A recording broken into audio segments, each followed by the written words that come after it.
ஊழியம் செய்து கொண்டு வருகிறோம். அதில் இப்போ தான் ஃபஸ்ட் டைம் இங்கே வருகிறோம். ரொம்ப சந்தோஷம். கர்த்தருடைய பெரிய கிருபை. நாம் இருக்கிற நேரத்தை வசனத்துக்கே பயன்படுத்துவோம். ஒரு வசனத்தை நாம் வாசிக்க போகிறோம். அதில் இருந்து தான் நாம் இன்னைக்கு கர்த்தருடைய வார்த்தையை நாம் பார்க்க போகிறோம். ஓசியா தீர்க்கதரிசன புஸ்தகம் 3ஆம் அதிகாரம் 5வது வசனத்தை வாசிக்கலாம்.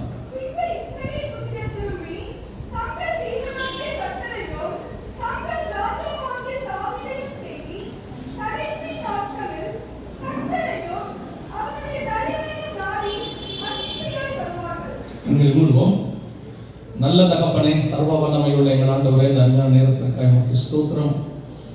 கிருபையுள்ள கரத்தில் எங்களை தாழ்த்துகிறோம். உம்முடைய நாமத்தினாலே கூடி வரும்போது அவர்கள் மத்தியில் வருவேன் என்று வாக்கு பண்ணின தேவன், இந்த ராத்திரி வேளையிலும் நீர் எங்களோடு கூடி இருக்கிறீர். இம்மட்டுமாய் துதிகளையும் ஸ்தோத்திரங்களையும் காணிக்கைகளையும் அங்கீகரித்ததான தேவன், உடைய வார்த்தையினால் எங்கள் மத்தியில் இடைகட்ட போற தயவுக்காக உமக்கு ஸ்தோத்திரம். ஆண்டவரை திரும்பி போகும்பொழுது வசனத்தை பெற்றுக்கொண்டவர்களா ஆயத்தப்பட்டவர்களாய் திரும்பி போக கிருபை தருவீரார். மகிமை உள்ள கரத்தில் எங்களை தாழ்த்துகிறோம். எங்கள் ஆண்டவர் இயேசு கிறிஸ்துவின் நாமத்தில் பிதாவே, அல்லேலூயா. ஓசியா தீர்க்கதரிசன புஸ்தகம் 3ஆம் அதிகாரம் 5வது வசனத்திலிருந்து தான் நாம் இந்த நாளிலே முதலாம் நாளிலே கர்த்தருக்கு சித்தமான காரியங்களை பார்க்க போகிறோம். பொதுவாக நமக்கு ஒரு மிக முக்கியமான நம்பிக்கை உண்டு. என்னவென்று சொன்னால், நம்முடைய ஆண்டவர் மட்டும்தான் மீண்டும் வருவேன் என்று வாக்கு பண்ணி இருக்கிறார். அவர் மட்டும்தான் நான் திரும்பி வருவேன் என்று சொன்னார். சீக்கிரமாய் வருவேன் என்று சொன்னார். நான் எங்கே இருக்கிறேனோ அங்கே உங்களை கொண்டு போய் வைத்துக் கொள்வேன் என்று சொன்னார். உங்களுக்கு ஒரு வாசஸ்தலத்தை ஆயத்தம் பண்ணி கொண்டிருக்கிறேன் என்று சொன்னார்.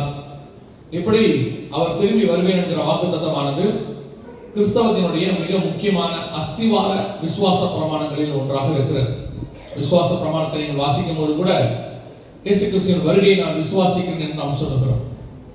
அப்போ இயேசு கிறிஸ்துவினுடைய வருகை நம்முடைய அன்றாட வாழ்க்கையில காத்திருக்கக்கூடிய, எதிர்பார்த்திருக்கக்கூடியதான ஒரு நிகழ்வுகளில் ஒன்று. எப்போ வேணாலும் நடக்கும் என்று வேதம் சொல்லுகிறது. நினையான நாளிகையிலே மனுஷகுமார் வருவார் என்று சொல்லி பார்க்கிறோம். இந்த புதிய ஏற்பாட்டு சபைக்கு ஆண்டவர் புதிய உடன்படிக்கை ஏற்படுத்தினார். அந்த புதிய உடன்படிக்கையின் அடையாளமாகத்தான் நாம் கம்யூனியன் எடுக்கிறோம், திருவிருந்து. அந்த கம்யூனியன் எடுக்கும் பொழுது நாம் வாசிக்கிற வசனம் 1 கொரிந்தியர் 11ஆம் அதிகாரம். அந்த வசனத்தில் அந்த அதிகாரத்தை நான் வாசிக்கும் போது அதில் மிக முக்கியமாக ஆண்டவர் சொன்ன வார்த்தை, நான் வருமளவும் என்னை நினைவு கூறும்படி இதை செய்யுங்கள் என்றார். அது எதுக்கு அடையாளம் என்று சொன்னால், திருச்சபை, உடன்படிக்கை அத்தனையுமே இயேசு கிறிஸ்து வருகிற வரைக்கும் தான் இருக்கும். எப்படி இயேசு கிறிஸ்து முதலாவது வருகிற வரைக்கும் யூதர்களுக்கு நியாயப்பிரமாணம் இருந்தது, தேவாலயம் இருந்தது, அத்தனையும் அவர்களுக்கு இருந்தது. அதற்கு பிறகு எல்லாம் போச்சு. தேவாலயம் போச்சு, நியாயப்பிரமாணம் போச்சு, தேசம் போச்சு, உபத்திரவத்துக்குள்ளே கடந்து போனார்கள் அவருடைய சரித்திரத்தை வாசிக்கும் போது. அதே மாதிரிதான் நமக்கும் 2வது முறை இயேசு வரப்போகிறார். அவர் வந்த பிறகு, அவரோடு ஒரு சபை எடுத்துக்கொள்ளப்பட்ட பிறகு, சபை, கிறிஸ்தவம் இது எல்லாமே நின்று போகும் அல்லது நிறுத்தப்படும். எப்படி யூதர்கள் சிதறடிக்கப்பட்டார்களோ அதே போல சபையும் சிதறடிக்கப்படும். அதை தான் வேதம் உபத்திரவ காலம் என்று சொல்லுகிறது. நமக்கு நம்முடைய காத்திருக்குதான் அது ஒன்றுக்கு தான் இருக்கிறது. அதனால்தான் திருச்சபை வேதாகமத்திலே கடைசியான வாசிக்கும் போது வாசிக்கிறோம், ஆவியும் மனவாட்டியும் வா என்பார்களாக. அதோடு தான் வேதாகமம் முடிவுக்கு வருகிறது. எனவே இயேசு கிறிஸ்துவினுடைய வருகை என்பது அத்தியாவசியமான, அவசியமான, விசுவாசத்தின் அடிப்படையிலான மிக முக்கியமான சத்தியம். அது உபதேசத்தினுடைய அடிப்படை. ஆனால் இந்த கடைசி காலம் என்று நாம் சொல்லுகிறோம். அநேகருக்கு இந்த கடைசி காலம் என்கிற வார்த்தை பிடிக்காது. ஒரு சிலருக்கு அது சாதாரணமான ஒரு வார்த்தையை மாறிவிட்டது. எதனால கேட்டா, இப்போ கூட்டத்தில் நடத்துற ஐயாவுக்கு 80 வயசு என்று சொன்னார்கள். 80க்கு மேல. இந்த 80 வயசுல ஏறக்குறைய ஒரு 70-75 வருஷம் அவர் காதுகள்ல ஒரு 10 வயசுல இருந்து இயேசு வரார், இயேசு வராருங்கிற சவுண்ட் விழுந்துட்டே இருக்கும். தலைமுறையாக கேட்டுக்கிட்டே இருப்பார். இப்ப அவருக்குமே அவரை மாதிரி உள்ளவர்களுக்கு, அவர்கள் அவரை மாதிரி உள்ளவர்களுக்கு என்ன தோணும்னா, இப்படித்தான் இயேசு வராருன்னு 50 வருஷமா சொல்றாங்க, 60 வருஷமா சொல்றாங்க. இயேசு வந்த மாதிரியும் இல்லை, இவரும் நிறுத்தின மாதிரியும் இல்லை. அப்பப்போ ஒருத்தர் எழுப்பி இயேசு வராருன்னு சொல்லிட்டே இருக்கிறாங்க. ஒரு 50 வருஷம் கேட்கிற, 60 வருஷம் கேட்கிற நமக்கே சோறு உண்டாகிறது. ஆனால் திருச்சபையுடைய அஸ்திவாரமாய் 2000 வருஷம் அது சொல்லப்படுகிறது இயேசு வருகிறார் என்று. 2000 வருஷமா சொல்லிட்டே இருக்கிறோம் இயேசு வரார், இயேசு வரார்.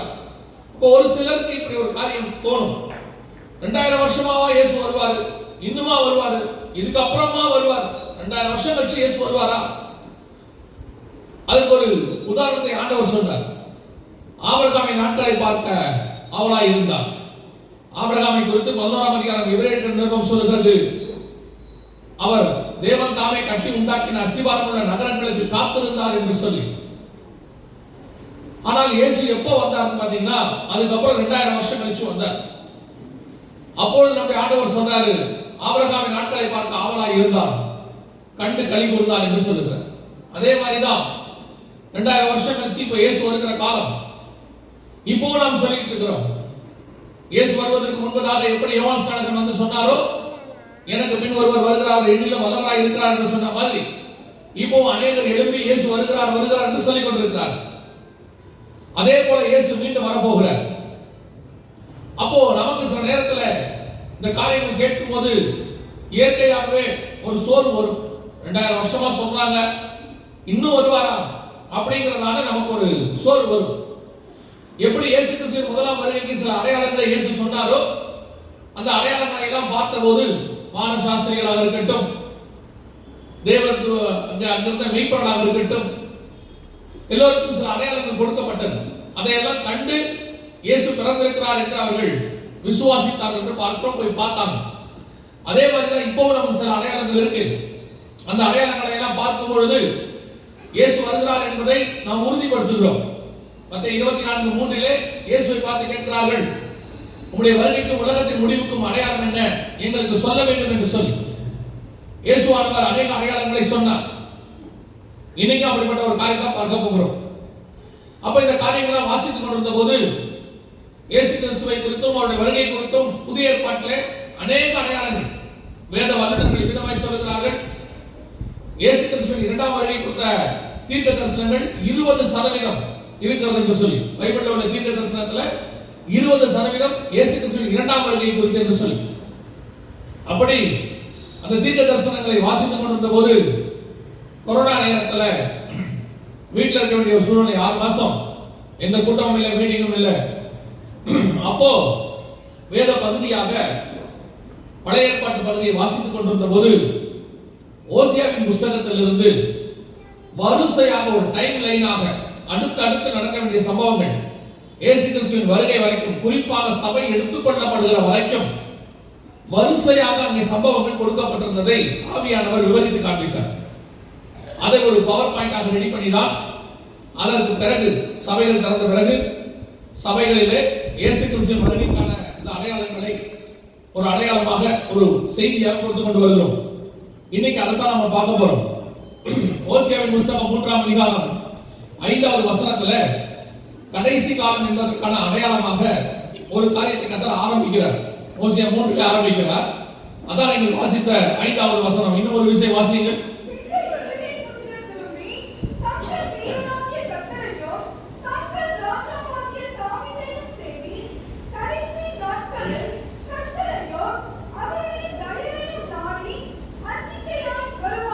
இந்த வசனத்துல கடைசி நாட்களில் இஸ்ரவேல் புத்திரர் திரும்பி தங்கள் தேவனாகிய கர்த்தரையும் தங்கள் ராஜாவாகிய தாவீதையும் தேடி அவர்கள் தங்கள் தேசத்திற்கு வருவார்கள் என்று சொல்லி வாசிக்கிறோம். இதனுடைய அடையாளம் என்ன அப்படின்னு கேட்டீங்கன்னா, இஸ்ரவேல் ஜனங்கள் எப்ப திரும்பி தங்கள் சொந்த தேசத்துக்கு வருகிறார்களோ அது கடைசி காலம் என்று அர்த்தம். கொஞ்சம் மாத்தி சொல்றேன், கடைசி நாட்களிலே அவர்கள் திரும்பி வருவார்கள். ஏறக்குறைய 1850 வருஷம் கிபி 70 இயேசு கிறிஸ்துவுக்கு பிறகு தேவாலயம் இடிக்கப்பட்டது, யூதர்கள் சிதறடிக்கப்பட்டார்கள், உலகம் முழுவதும் காணாமல் போனார்கள், எங்கே இருக்கிறாங்கன்னே தெரியாம போயிட்டாங்க. அது கர்த்தருடைய திட்டம். அதற்கு பிறகு அவங்க தங்கள் தேசத்துக்கு வரணும். முதல் முறையா மோசே தலைமையில 430 வருஷம் கழிச்சு வந்தாங்க. இரண்டாவது பாபிலோன்ல இருந்து செருபாபேல் தலைமையில வந்தாங்க. அதே மாதிரி திருப்பி அவர்கள் வருவார்கள், தங்கள் தேசத்துக்கு வருவார்கள். எப்போ? கடைசி நாட்களில் என்று வேதம் சொல்கிறது.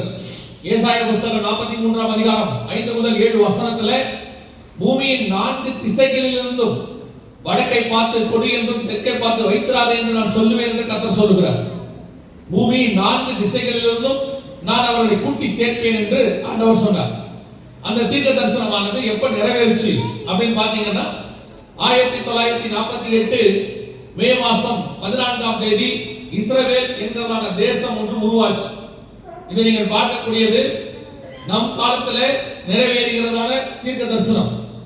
நாம மோசே தலைமையில இஸ்ரவேல் ஜனங்கள் எகிப்துக்கு வந்தாங்க, யோசுவா தலைமையிலங்கிறத கேள்விப்பட்டிருக்கிறோம், வாசிக்கிறோம், விசுவாசிக்கிறோம். அதே மாதிரி செருபாபேல் தலைமையில 70 வருஷம் கழிச்சு வந்தாங்க, தேவாலயம் கட்டினாங்க, வேதாகமத்தில் வாசிக்கிறோம், அதை விசுவாசிக்கிறோம். அதற்கு ஆதாரங்கள், சரித்திரப்பூர்வ ஆதாரங்கள் இருக்கு. ஆனா இதுல ஒரு ஸ்பெஷாலிட்டி என்னன்னா, இதை நம்ம கண்கூடா பார்க்கிறோம். இஸ்ரவேல் ஜனங்கள் திரும்பி வருவார்கள் என்கிற தீர்க்க தரிசனம் 1948 அந்த பக்கத்தில் இருக்கிறது. 1948 அவர்கள் முதலாக தனி நாடாக இஸ்ரவேல் என்கிற தேசம் உருவானதுக்கான proof, the state of Israel is born அப்படின்னு. ஏன் நம்ம இஸ்ரேலை பத்தி பார்க்கிறோம்? நிறைய பேர் நம்ம இஸ்ரேலை பத்தி பேசின உடனே ஏன் இஸ்ரேலை பத்தி எல்லாம் பேசுறீங்க அப்படிங்கிறாங்க. நாம் இஸ்ரவேலுக்கு போக போறதில்லை, சுத்தி பார்க்க போறப்ப போறாங்க. நாம் இஸ்ரவேல்ல போய் குடியிருக்க போவதில்லை. ஆனால் அடையாளங்கள் என்று பார்க்கும்போது இப்போ சந்திரன் சிவப்பாய் மாறும், சூரியன் கருப்பாய் மாறும், இப்படிலாம் நிறைய அடையாளங்கள் ஆண்டவர் சொல்றார். வானத்துல சமுத்திரத்தில் நிறைய அடையாளம் வச்சிருக்கிறார், மரம் செடி கொடியில் அடையாளம் வச்சிருக்கிறார். அதே மாதிரி தான் இஸ்ரவேல் தேசத்திலே அடையாளம் வச்சிருக்கிறார். இந்த அடையாளங்களை நம்ம எப்படி பார்க்கிறோமோ அதே மாதிரி இஸ்ரவேல் தேசத்தையும் பார்க்கணும். யூதர்கள் திரும்பி வராங்கன்னா அது கடைசி காலம் தான் அர்த்தம். ஒரு சிலர்லாம் சொல்லுவாங்க கடைசி காலம் கிடையாது, அதுக்கெல்லாம் இன்னும் நாள் இருக்கு, பயப்படாதீங்க, சும்மா கடைசி காலம் சொல்லி பயமுறுத்துறாங்க அப்படின்லாம்பாங்க. கடைசி காலம் நீங்க பயப்பட வேண்டிய அவசியம் இல்லை. ஏன் பயப்படணும்? கடைசி காலம் ஏன் பயப்படணும்? படிச்சுக்கிட்டே இருக்கும்போது கடைசியா எக்ஸாம் வரும்னு சொல்லுவாங்க. கடைசியா எக்ஸாம் வரும்னா பயப்படணும்னு அர்த்தம் இல்லை. அவருடைய அர்த்தம் என்னன்னா, நான் ப்ரமோட் ஆகி அடுத்த கிளாஸ் போறேன்னு அர்த்தம். அந்த எக்ஸாம் வந்துச்சுன்னா அதோட அந்த வருஷம் முடியுது, அடுத்த வருஷம் ப்ரமோஷன் ஆகுதுன்னு அர்த்தம். அதே மாதிரி தான் கடைசி காலம் இயேசு வருகிறார் என்றால் பயப்படுவதற்கு அல்ல, நாங்கள் எங்கள் தேவனை சந்திக்க எங்கள் தேவனுடைய தேசத்துக்கு போக போகிறோம் என்று அர்த்தம். அல்லேலூயா. 2000 வருஷம் நாங்கள் எதிர்பார்த்திருந்த எங்கள் தேவன் வருகிறார். எவ்வளவு பெரிய ஆசீர்வாதம் அது. அது எதுக்கு நாம பயப்படணும்? யார் பயப்படுவான்னு கேட்டா, எக்ஸாம் டேட் அனௌன்ஸ் பண்ண உடனே யார் பயப்படுவான்னா அது வரைக்கும் பயப்படாதவங்க, அது வரைக்கும் படிக்காதவங்க தான் பயப்படுவான். ஃபெயில் ஆகிடுவோங்கிறவங்க தான் பயப்படுவான். என்ன அதுக்குள்ள எக்ஸாம் வந்துருச்சு, நான் ஒண்ணுமே படிக்கலையேம்பா, அவன் தான் பயப்படுவான். யார் வருகைக்கு ஆயத்தம் இல்லையோ, யார் தேவனை சந்திக்க ஆயத்தம் இல்லையோ, யார் பரலோகத்துக்கு போக மாட்டோம்னு நினைக்கிறானோ அவன் தான் பயப்படுவான். பரலோகத்துக்கு போக ஆசையா இருக்கிறவன் ஒரு நாளும் பயப்பட மாட்டாங்க. பவுல் சொல்றாரு, நான் தேகத்தை விட்டு பிரிந்து அவரோடு இருக்க ஆசைப்படுகிறேன். அப்படி ஆசைப்படுறவங்க உடனே புறப்பட்டு போயிடுவாங்க. அப்ப இயேசு கிறிஸ்துவுடைய வருகை, இஸ்ரவேல் ஜனங்கள் வருகிறாங்கன்னா அதான் கடைசி காலத்துக்கான அடையாளம். அப்ப இயேசு பின்னாடி வரப்போறாருன்னு அர்த்தம். ஏறக்குறைய 1850 வருஷமா இல்லாத ஒரு தேசம், ஒரு இனம், ஒரு மொழி, அதோடு கூட ஒரு தலைநகரம் எல்லாம் வந்து சேர்ந்துச்சு நம்ம கண்ணுக்கு முன்னாடி. இப்ப ஆண்டவர் சொன்னபடியே துல்லியமா மத்த 24 ஆண்டவர் சொல்வார், அத்திமரத்தினால் ஒரு ஓமையை கற்றுக்கொள்ளுங்கள், அதில் இளங்கிளை தோன்றி துளிர்விடும் பொழுது வசந்த காலம் சமயமாயிற்று என்று நீங்கள் அறிவீர்கள். அப்படியே இவைகளை எல்லாம் நீங்கள் சம்பவிப்பதை காணும்போது அவர் வாசலருகே வந்திருக்கிறார் என்று அறிவீர்கள் என்று வேதம் சொல்லுகிறது. அப்படின்னா இஸ்ரவேல் ஜனங்கள் தான் அத்திமரம். அவங்க துளிர்க்கிறதை காணும் போது அவர் வாசல்கிட்ட வந்துட்டார்னு அர்த்தம். வெளிப்படுத்தின விசேஷம் 3:20 சொல்லுகிறது, இதோ நான் வாசற்படியில் நின்று கதவை தட்டுகிறேன். முதலாவது சபை எபேசில 7 பொன் குத்துகளுக்கு மத்தியிலே உலாவுகிற தேவன் 7வது சபையின் முடிவிலே வாசற்படியில் வந்து நிறுத்துறார்னு வாசிக்கிறோம். அதே மாதிரிதான் 2000 வருஷமா உலாவிக் கொண்டிருந்த தேவன் இப்போது வாசற்படியில் வந்து நின்று கதவை தட்டுகிற சத்தம் நம் கண்களுக்கு முன்பாக பிரதான அடையாளம். யோசிச்சு பாருங்க. 37ஆம் அதிகாரம் எசேக்கியேல் புத்தகத்தில் உலர்ந்த எலும்புகளை குறித்து ஆண்டவர் சொல்றார். இவைகள் உயிரடையுமான்னு கேட்கிறார். உலர்ந்த எலும்புகள் எதுக்கு அடையாளமா இருக்குது அப்படின்னு கேட்டீங்கன்னா, அதே 37ஆம் அதிகாரம் எசேக்கியேல் 10:11 வசனம் சொல்கிறது, அது இஸ்ரவேல் ஜனங்களுக்கு அடையாளமா இருக்கிறது. தங்கள் அடையாளங்களை தொலைத்து காணாமல் போய் மண்ணோடு மண்ணாகி மக்கி போய் இனி எங்கேயோ இனிமேட்டு வர வாய்ப்பே இல்லை என்று சொல்லப்பட்ட அவர்கள் மீண்டும் எழுப்பி ஒரு சேனையாய் நின்றார்கள் என்று அந்த 10:11 சொல்லுது. அந்த தீர்க்க தரிசனத்தின்படி 1850 வருஷமா இல்லாமல் இருந்த ஒரு இனம் எழுப்பி இன்னைக்கு ஒரு சேனையாய் இஸ்ரவேல் தேசமாய் நிற்கிறது, ஒரு சேனையாய் நிற்கிறது. இதுதான் கடைசி காலத்தினுடைய பிரதான அடையாளம், மிக முக்கியமான அடையாளம். நீங்க இத கண்கூடாக பார்த்து விசுவாசிக்கல, கடைசி காலம் நம்பல, இயேசு வருவார் நம்பல, இன்னும் காலம் செல்லும் என்று நீங்க சொல்லுவீர்களானால் அந்த நிர்விசாரம் உள்ள ஒரு ஊழியக்காரன் வேதத்தில் இருந்தாங்க. வேதம் சொல்லுது, எஜமான் வர நாள் செல்லும் என்று அவர் நிர்விசாரமாக இருந்தாங்க. அந்த கூட்டத்தில் தான் நீங்க இருப்பீங்க. இப்போ சொல்றேன், இந்த கூட்டங்கள் நடத்தப்படுவதற்கு காரணம் என்னவென்று சொன்னால், தேவன் உங்கள் மேல் வைத்ததான ஒரு அக்கறை, உங்களை எப்படியாவது வருகையில சேர்த்துக் கொள்ள வேண்டும் என்று அவர் விரும்புகிறார். அதற்கு தான் தனிப்பட்ட முறையிலே உங்களுக்கு இந்த எச்சரிப்பு கொடுக்கப்படுகிறது. இது உங்களுக்கு சொல்லப்படுகிற மிக முக்கியமான ஒரு வாய்ப்பு. இனி காலம் கண்டிப்பாக செல்லாது. இஸ்ரவேல் ஒரு தேசம் இருக்கு, யூதர்கள் ஒரு இனம் இருக்குன்னா இயேசு வாசப்படிக்கு வந்துட்டாருன்னு அர்த்தம். இல்லைன்னா இத்தனை வருஷம் இல்லாதவங்க எப்படி திரும்பி வருவாங்க? யோசிச்சு பாருங்க. 1850 வருஷமா இல்லாதவங்க வந்துட்டாங்க. சோ ஓசியாவின் புத்தகம் 3ஆம் அதிகாரம் 4-5 வசனம் தீர்க்க தரிசனம் நிறைவேறி விட்டது. அவங்க வந்த பிறகு நடக்கிற சம்பவங்களாக வரிசையாக 4ஆம் அதிகாரம் 1ஆம் வசனத்திலிருந்து அந்த 9ஆம் அதிகாரம் வரைக்கும் ஆண்டவர் சொல்லிக்கொண்டே வருகிறார். ஒவ்வொரு அடையாளத்தையும் சொல்லிக்கொண்டே வரும்போது மிக முக்கியமான ஒரு அடையாளமாக, நிறைய அடையாளம் நடுவில் இருக்கு, இதையெல்லாம் நான் ஒவ்வொன்றாக சொன்னா நேரம் இருக்காது. மிக முக்கியமான ஒரு அடையாளமாக 9ஆம் அதிகாரம் 4வது வசனத்துல அவர் ஒரு காரியத்தை சொல்லுகிறார். அவர்கள் கர்த்தருக்கு திராட்சரசத்தின் பானபலியை வார்ப்பதும் இல்லை, அவர்களுக்கு அங்கீகரிப்பாய் இருப்பதும் இல்லை. அவருடைய பலிகள் அவர்களுக்கு துக்கம் கொண்டாடுகிறவர்கள் அப்பத்தை போல இருக்கும், அதை புசிக்கிற யாவரும் தீட்டுப்படுவார்கள். அவருடைய அப்பம் அவர்களுக்கே ஆகும், அது கர்த்தருடைய ஆலயத்தில் வருவதில்லை. 9:4 ஓசியாவின் புத்தகம். ஆண்டவர் என்ன சொல்றாருன்னா, அவங்க 4ஆம் அதிகாரத்துல 3ஆம் அதிகாரம் கடைசியில வந்துருவாங்க. 9ஆம் அதிகாரம் 4ஆம் வசனம் வரைக்கும் அவர்கள் செய்கிற அக்கிரமங்கள், இஸ்ரவேல் ஜனங்கள் எப்படி தேவனுக்கு விரோதமாய் போனார்கள், என்னென்ன காரியம் செய்வார்கள் என்று எல்லாம் அங்கே கொடுக்கப்பட்டிருக்கிறது. அவர்கள் தேவனுக்கு விரோதமாய் செய்கிற ஒவ்வொரு காரியமும் இருக்கும். அதனுடைய விளைவாக கர்த்தர் என்ன பண்ணாராம்? அந்த 9:4 சொல்லுது, அப்பமும் திராட்சரசமும் ஆலயத்துக்குள் வராது என்று கர்த்தர் சொல்கிறார். அந்த வசனம் எப்படி அழகா இருக்கு பாருங்க. அப்பமும் திராட்சரசமும் ஆலயத்துக்குள் வருவது இல்லை அப்படின்னு. இஸ்ரவேல் ஜனங்கள் திரும்பி வந்த பிறகு 1948 இருந்து இந்த குறிப்பிட்ட 2018 வரைக்கும் அவர்கள் தேவனை மகிமைப்படுத்தினாலும் அநேக விஷயங்கள் தேவனுக்கு தூரமாய் போனார்கள். அதுல உச்சமான ஒரு காரியத்தை அவர்கள் செய்தார்கள். என்னன்னு பாத்தீங்கன்னா, வாசிங்க வெளிப்படுத்தின விசேஷம் 11ஆம் அதிகாரம் 8வது வசனத்தை வாசி. வெளிப்படுத்தின விசேஷம் 11ஆம் அதிகாரம் 8வது வசனம். அவர்களுடைய உடல்கள் மனாந்தரத்தின் விசாலமான வீதியிலே கிடக்கும். அந்த நகரம் சோதோம் என்றும் எகிப்து என்றும் ஞானார்த்தமாய் சொல்லப்படும். அதிலே நம்முடைய கர்த்தரும் சிலுவையிலே அறையப்பட்டார். இயேசு கிறிஸ்து எருசலேமுக்கு புறம்பே சிலுவையில் அறையப்பட்டார் கொல்கத்தாவிலே. அந்த இடத்தை குறித்து தீர்க்க தரிசனமாய் ஆண்டவர் எழுதுகிறார் வெளிப்படுத்தின விசேஷத்துல. இது கிபி 90 96க்குள்ள யோவானுக்கு பத்மூத்தியிலே கொடுக்கப்பட்டது. எழுதுகிறார், பின்னாட்களே அந்த தேசம் எருசலேம் எப்படி இருக்குமா, ஞானார்த்தமாய் சோதோம் என்று சொல்லப்படும். சோதோம்ல என்ன இருந்துச்சு நம்ம எல்லாருக்கும் தெரியும். ஆதியாகமத்தின் புத்தகம் 18ஆம் அதிகாரத்துல வாசிக்கிறோம். சோதோம் முழுக்க முழுக்க ஓரின சேர்க்கையாளர்களால் நிரம்பி இருந்தது என்று சொல்லி பார்க்கிறோம். ஹோமோசெக்சுவாலிட்டி. இன்னைக்கு உலகத்தினுடைய ஹெட் குவார்ட்டர்ஸ் ஹோமோசெக்சுவாலிட்டி, எல்ஜிபிடி என்று சொல்வார்கள். அந்த எல்ஜிபிடி உடைய மிக முக்கியமான ஹெட் குவார்ட்டர்ஸ் எங்க இருக்குன்னு கேட்டீங்கன்னா, இதுதான் எல்ஜிபிடி பரேட். இது எங்க இருக்குன்னு கேட்டீங்கன்னா, எருசலேம் தான் ஹெட் குவார்ட்டர்ஸ் உலகத்துக்கு. இது 2000க்கு முன்னாடி வரைக்கும் ஒவ்வொரு தேசத்துக்கும் ஒவ்வொரு ஹெட் குவார்ட்டர்ஸ் இருந்துச்சு. இப்போ லண்டன்ல வந்து பிரைட்டன் ஒரு இடம், ஐரோப்பாவுக்கு அதான் ஹெட் குவார்ட்டர்ஸ். இப்போ அதே மாதிரி அமெரிக்கால ஒன்று இருந்தது. இப்படி ஒவ்வொரு இடத்துக்கும் ஒன்று இருந்துச்சு. இப்போ 2012க்கு மேல உலகத்துக்கு ஹெட் குவார்ட்டர்ஸாக எருசலேமை அனௌன்ஸ் பண்ணினாங்க. இப்போ நீங்க பார்க்கிறது வந்து உலகத்தில் இருக்கிற அத்தனை பேரும் இந்த எல்ஜிபிடி பரேடுக்கு வருவாங்க. எல்ஜிபிடி என்பது என்ன? இப்போ கூட எல்லாம் சகஜமாயிருச்சு. ஏன் ஒரு சில திருச்சபைகள் கூட அதை அக்செப்ட் பண்ண ஆரம்பிச்சிருச்சு. வேதத்தை பொறுத்த வரைக்கும் எல்ஜிபிடி என்பது அருவருக்கத்தக்கதான பாவம். ஆண்டவர் சொல்றார் பழைய ஏற்பாட்டில் லேவியராகமத்தில் ஆண் புணர்ச்சிக்காரன் சேர்க்கப்படக்கூடாது என்று சொல்லுகிறார். ஒருவேளை புதிய ஏற்பாட்டில் கிருபையின் காலம் ஆண்டவர் எல்லாத்தையும் மன்னிச்சுவார்னு கேட்டீங்கன்னா, ரோமர்கள் நிருபத்தில் ரொம்ப தெளிவா ஆண்டவர் சொல்றார் 1ஆம் அதிகாரத்துல, அவர்களை இழிவான இச்சை ரோகங்களுக்கு கர்த்தர் ஒப்பு கொடுத்தார் என்று வேதம் சொல்லுகிறது. எல்ஜிபிடி முழுக்க முழுக்க கர்த்தர் எதிர்க்கிற காரியம். அது யார வந்து ஏத்துக்கிறாங்க? அரசாங்கம் ஏத்துக்குதா அல்லது சபை தலைவர்கள் ஏத்துக்கொள்றாங்களா? அதெல்லாம் இங்க முக்கியமே கிடையாது. வேதாகமம் ஒரு விஷயத்தை தப்பு என்று சொன்னால் தப்புதான்.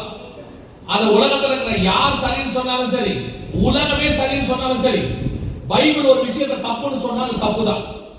எல்லாரும் சேர்ந்து செய்யறதுனால தப்பு சரியாகி மாறிடாது. ஒரு சோதம்ல அத்தனை பேரும் செஞ்சு ஒரு விஷயத்தை செஞ்சாங்க, அதனால அது சரியாயிடாது. இன்னைக்கு நீங்க கவனிச்சு பாருங்க, பூமி சீர்கேடா இருக்குது. இன்னைக்கு அருவருப்பான காரியங்கள் நடக்குது. நீதிமன்றத்தில் கூட சில தீர்ப்புகள் அருவருப்பான காரியங்களுக்கு சாதகமா வருது.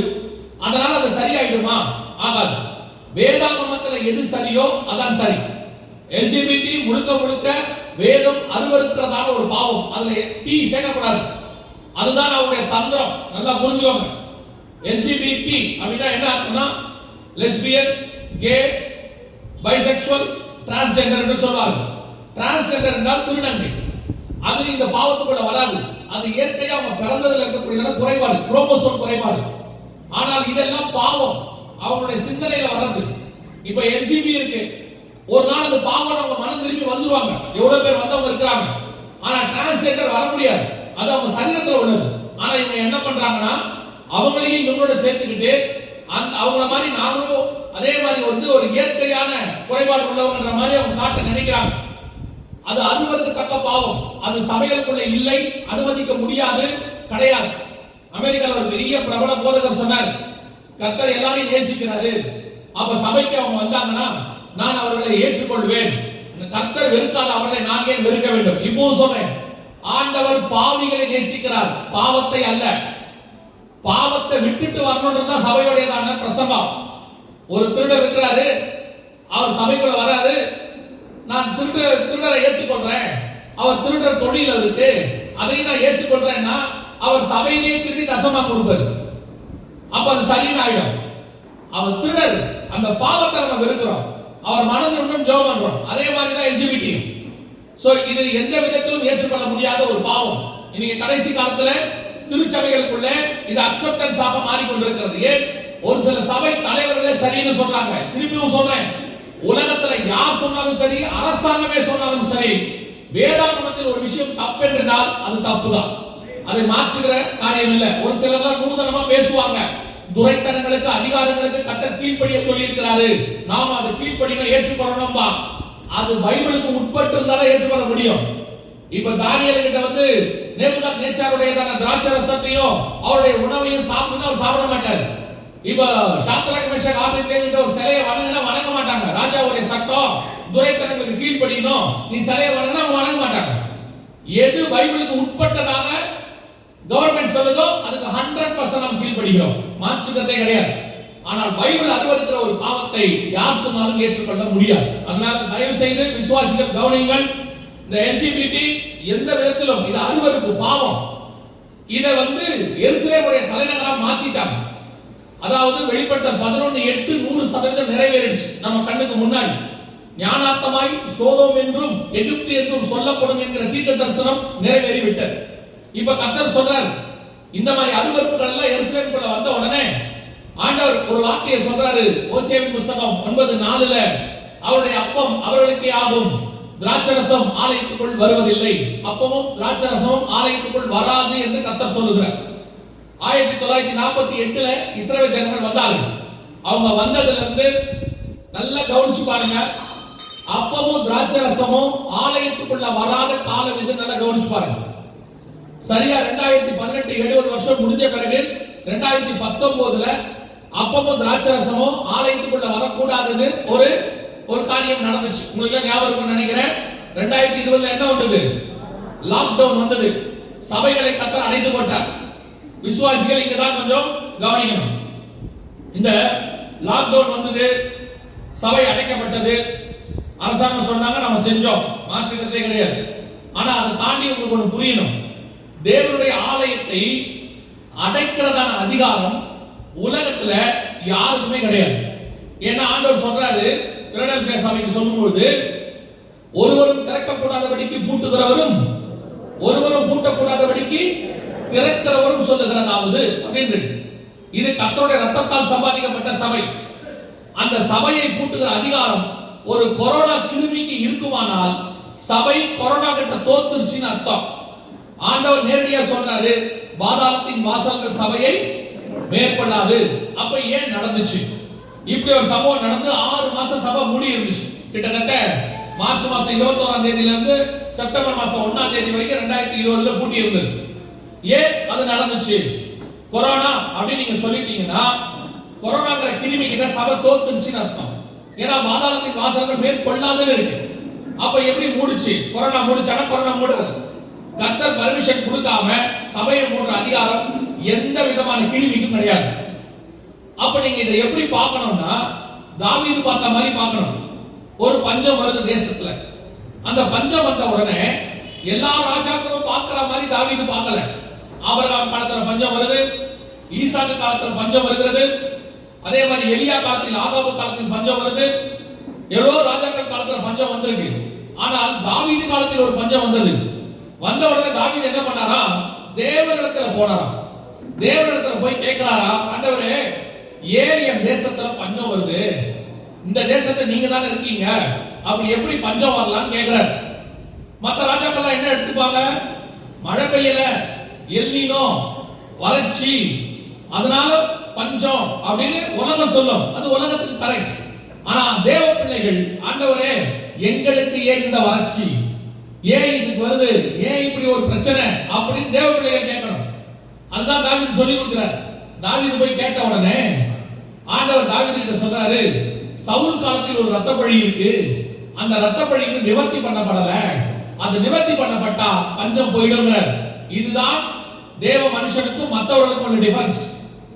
தாவீது அந்த காரியத்தை நிவர்த்தி பண்றாரு, பஞ்சம் நீங்கி போயிற்று என்று வேதத்துல வாசிக்கிறோம். அதே மாதிரி தான் கொரோனா வந்த போது கூட ஏன் வந்தது? உலகத்துல கிருமி, கண்ணுக்கு தெரியாத கிருமி, பார்க்கவே முடியாது. டெஸ்ட் போய் லேப்ல போய் பார்த்தா டெஸ்ட் தான் பார்க்க முடியாது வச்சு அந்த டெலஸ்கோப்ல. அப்படி இருக்கும்போது அதை எப்படி நீங்க வந்து சபையை மூடுற அளவுக்கு அதுக்கு பவர்ஃபுல்லா அப்படின்னு பார்த்தா இங்கதான் கர்த்தர்கிட்ட போய் கேட்கணும், ஆண்டவரே ஏன் இப்படி ஒரு காரியம் நடந்துச்சு அப்படின்னு. அப்ப கேட்டீங்கன்னா கர்த்தருக்கு பதில் தருவார். கொரோனா நேரத்துல இங்க ஒரு நிறைய பேர் இப்ப சொல்லுவீங்க, கொரோனால இருந்து ஒரு மெசேஜை பார்க்கிறோம், நாங்க கொரோனா நேரத்துல மெசேஜை பார்க்கிறோம். நாங்க அதுக்கு முன்னாடியே கிட்டத்தட்ட அதுக்கு முன்னாடி 16 வருஷமா ஊழியம் பண்ணிட்டு இருக்கோம். எங்க சேனலே கொரோனாவுக்கு முன்னாடி 6 வருஷமா இருக்கு, யூடியூப் சேனல். ஆனா நீங்க யாருமே அதை பார்க்கல. அதை பார்த்த ஒரே ஆள் நான் மட்டும் தான். டெய்லி பார்ப்பேன் யாராவது பார்த்தாங்களான்னு. ஆனா 6 வருஷம் அந்த சேனல் நீங்க யாரும் பார்க்கல.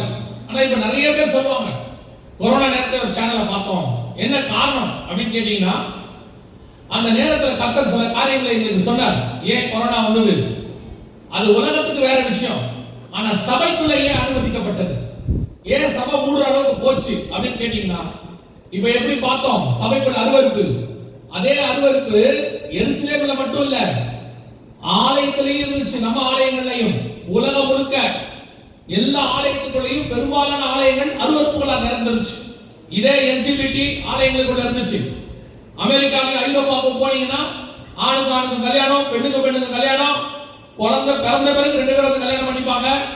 இது இவருக்கு 3வது கல்யாணம், அது அவருக்கு 4வது கல்யாணம், எல்லாம் நடக்கும். லிவிங் டுகெதர் எல்லாருக்கும் ஊழியக்காரங்களுக்குள்ளே இருக்கும். ஆனா இதெல்லாம் தப்புனே சபைக்கு தெரியாது, தப்பாகவே கருதப்படல. ஏன்னா அவருடைய மனசாட்சி சூடுண்டதா மாறிடுச்சு.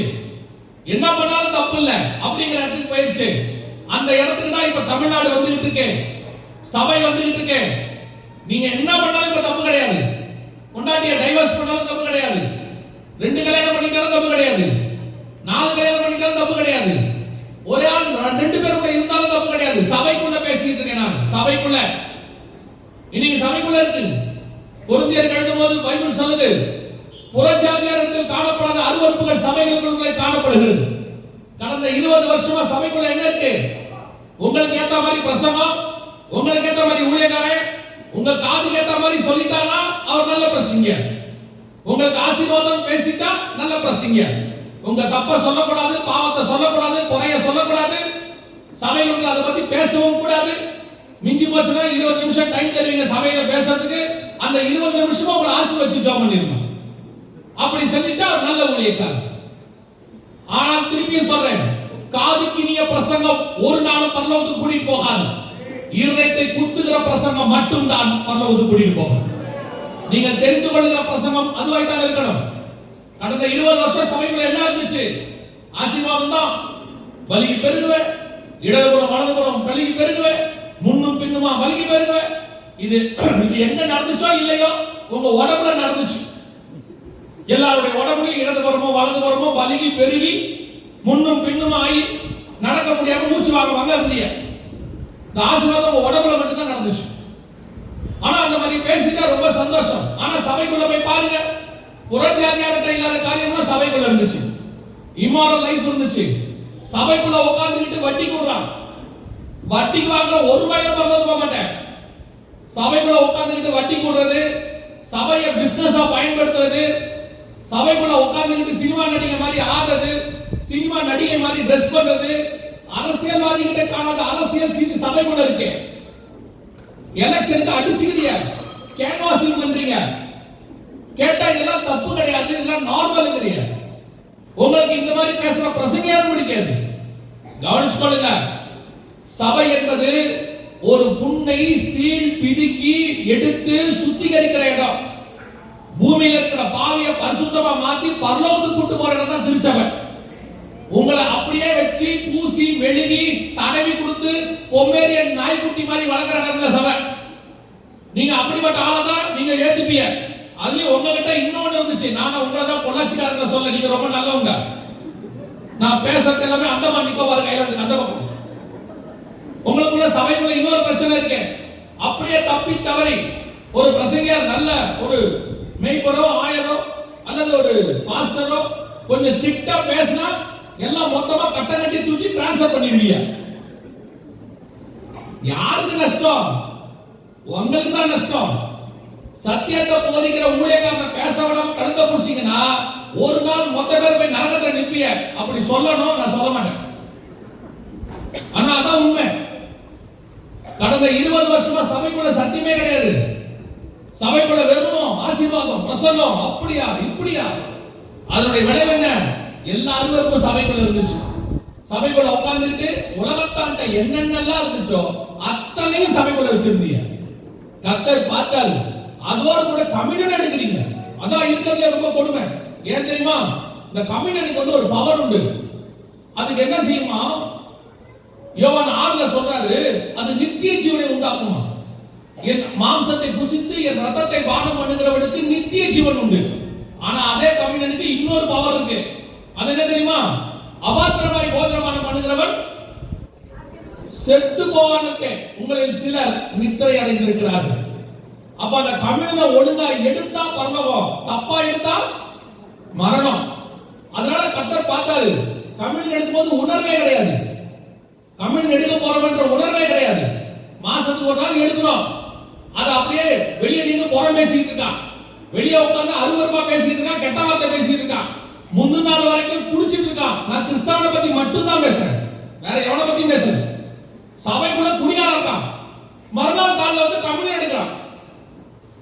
எதுக்கு ஆண்டவர் சபையை பூட்டார் தெரியுமா? 6 மாசம் உன்னை சாகடிக்க கூடாதுன்னு பூட்டாரு. இந்த உணர்வு இல்லாம நீ கம்யூனியன் எடுத்தா செத்து போயிருவேன்னு அர்த்தம். அதைத்தான் கர்த்தர் செய்தார். ஏன் சபைக்கு அப்பமும் ரசமும் தடுத்து நிறுத்தப்பட்டது? அபாத்திரமாய் போஜனமானம் பண்றது இன்க்ரீஸ் ஆயிடுச்சு. ஊழியக்காரன் ஆரம்பிச்சு நான் சொல்றேன், புல்பிட்ல இருந்து சொல்றேன். ஏன்னா எசேக்கியேல் 9ல ஆண்டவர் சொல்வாரு, நியாய தீர்ப்பு எங்கிருந்து தொடங்கும்? சபையின் மூப்பரிடத்துல இருந்து தொடங்கும். அப்படிதான் இருந்துச்சு. அதனுடைய விளைவாக கர்த்தர் நிறுத்தினார். இதை சொன்னாலும் ஏற்றுக்கொள்றதுக்கு இருதயம் இல்லை மக்களுக்கு. ஆண்டவர் அந்த கொரோனா நேரத்துல இதை சொன்னார். ஏன் சபை முடிச்சுன்னு ஸ்பிரிச்சுவலா பாரு. வெறும் கொரோனா கொரோனா உலகத்தை பார்க்கறது கொரோனா. ஸ்பிரிச்சுவலா பார்த்தா தான் அதோடைய சத்தியம் தெரியும். அப்ப சொன்ன உடனே ஒரு பிரபல ஊழியர் மறுநாள் வீடியோ போட்டார். அந்த வீடியோல அவர் சொன்னாரு, எம்டி ஜெகன் சொல்றத நம்பாதீங்க, அதெல்லாம் ஒண்ணு இல்ல, இன்னும் 3 நாள்ல சபை திறக்கும் அப்படின்னு. நீங்க நான் சொல்றது நம்ப வேண்டாம். நான் தீர்க்கதரிசியும் அல்ல, தீர்க்கதரிசியின் புத்திரனும் அல்ல. மறுநாள் காலையில செய்தியை அப்லோட் பண்றதுக்கு எடுக்க போறோம் ஷூட்டிங். அப்ப ஆண்டவர் சொன்னாரு, 3 நாள் அல்ல 6 மாசத்துக்கு திறக்காதுன்னு போய் சொல்லுங்க. அந்த வீடியோ இன்னும் இருக்கு. ஆண்டவர் சொன்னது அப்படியே சொல்லிட்டோம். 6 மாசம் சபை திறக்காதுன்னு சொன்னது மூத்த ஊழியர். 3 நாள்ல திறக்கணும். 6 மாசம் சபை திறக்கல. கர்த்தர் மனம் திரும்பாத பட்சத்தில் சபையை திறக்க கர்த்தர் அனுமதி கொடுக்கவே இல்லை. உங்களுக்கு தெரியுமா? உலகத்திலேயே குறிப்பா எனக்கு தெரிஞ்ச ஆசியாவிலேயே சபை முதல்ல திறந்தது தமிழ்நாட்டில் மட்டும்தான். இதுக்கு அப்புறம் தான் ஆசியா முழுக்க சபை திறந்தது. நார்த் இந்தியால சவுத் இந்தியால சேர்த்து சொல்ற தமிழ்நாட்டுல தான் ஃபர்ஸ்ட் தந்துச்சு. ஏன் தெரியுமா? இங்கே கர்த்தருடைய கிருபை இன்னும் மூடிக்கொண்டிருக்கிறது. கர்த்தர் இன்னும் நம்மில் தயவா இருக்கிறார். இங்கே பண்ண ஜெபம், இங்கே இருந்ததான ஒரு மாற்றம், அநேக விசுவாசிகளுக்குள்ள ஒரு மாற்றம் வந்துச்சு. நான் விசுவாசிப்பேன், அதுல வந்த மாற்றத்துல வந்த ஜனங்கள் தான் இங்கே உட்கார்ந்து இருக்கிறார். அந்த நேரத்துல கர்த்தர் வசனத்தின் பக்கம் திருப்பினார், தன் பக்கம் திருப்பினார், அநேகரை கர்த்தர் மாற்றினார். அதனுடைய விளைவு ஒரு பெரிய கூட்டம் வசனத்தின் பக்கம் திரும்பிச்சு. இவருடைய ஜெபம், கர்த்தருடைய கிருபை, மீண்டும் சபை திறந்துச்சு. தெரியுமா? கனடால சபை திறக்கும் போது, கனடா தேசத்துல சபை திறக்கும் போது 2023, அமெரிக்கால திறக்கும் போது 2022, மலேசியா சிங்கப்பூர்ல 2021, நமக்கு மட்டும்தான் 2020 செப்டம்பர் மாசம் சபை திறக்க கர்த்தர் கிருபை தந்தார். அல்லேலூயா. கவனிச்சு கொள்ளுங்க, கர்த்தர் பொறுத்திருந்து பார்ப்பார். ஒரு குறிப்பிட்ட காலகட்டம் வரைக்கும் பார்ப்பார், சொல்லி சொல்லி பார்ப்பார். கேட்கலனா அவர் ஆக்ஷன்ல இறங்குவார். அதைத்தான் நீங்கள் கொரோனாவில் பார்த்தீங்க. இன்னும் ஒரு விசை பார்ப்பீர்கள். அடுத்து ஒன்று வருது, அதை குறித்து கர்த்தருக்கு சித்தமானால் வருகை தாமதிக்குமானால் நாளைய தினத்துல மாலை வேளையில நாம் பார்க்க போகிறோம். கர்த்தர் அருவருக்கிற காரியங்கள் கொரோனாவுக்கு முன்னாடி இருந்ததை விட இப்ப அதிகமாயிடுச்சு. சபைக்குள்ள ஒரு கூட்டம் வேறு பிரிக்கப்பட்டுச்சு, ஒரு பெரிய கூட்டம் இன்னும் பெரிய அருவருக்குள்ள போயிருச்சு. அதை பத்தி நாளைக்கு பார்க்கலாம். 9ஆம் அதிகாரம் 4ஆம் வசனம், கர்த்தர் சொன்னபடி அப்பமும் ரசமும் ஆலயத்துக்குள் வராதபடிக்கு தடுத்து நிறுத்தப்பட்டது. அதற்கு பிறகு கர்த்தர் மனம் இறங்கினார். இதை ஒட்டி சில தீர்க்க தரிசனங்கள் 2021-22 வேதத்தில் சொன்னபடியே துல்லியமாய் நிறைவேறுச்சு. என்ன நடந்துச்சு வாசிங்க. ஓசியாவின் புத்தகம் 12ஆம் அதிகாரம் 1வது வசனத்தை வாசி. ஓசியா 12:1 வாசி. எப்ராயிம் காற்றை மேய்ந்து கொண்டல் காற்றை பின்தொடர்கிறான். அவன் நாள்தோறும் பொய்யையும் கீட்டையும் வர்த்திக்க பண்ணி அசீரியரோடு உடன்படிக்கை பண்ணுகிறான். எகிப்துக்கு எண்ணெய் கொண்டு போகப்படுகிறது. இந்த வசனம் எல்லாம் ஏறக்குறைய 2500 வருஷத்துக்கு முன்னாடி உள்ளது. நல்லா புரிஞ்சுக்கோங்க. குறைஞ்சபட்சம் 2500 வருஷத்துக்கு முன்னாடி உள்ளது. இஸ்ரவேல் ஜனங்கள் திரும்பி வந்தார்கள். அப்பமும் ரசமும் ஆலயத்துக்குள்ள வராம தடுத்து நிறுத்தப்பட்டது. இதுக்கு அடுத்து ஆண்டவர் சொல்றாரு ஓசியா 12:1, எப்ராயிம் காற்றை மேய்ந்து கொண்டற் காற்றை பின்தொடர்கிறான். காற்றை மேய்தல் என்றால் என்ன? காற்றை மேய முடியுமா? காற்றை பார்க்கவே முடியாது. அப்புறம் எப்படி மேயறது அப்படின்னு கேட்டீங்கன்னா, அதை நீங்க எப்படின்னா ஸ்பிரிச்சுவலா புரிஞ்சுக்கணும்.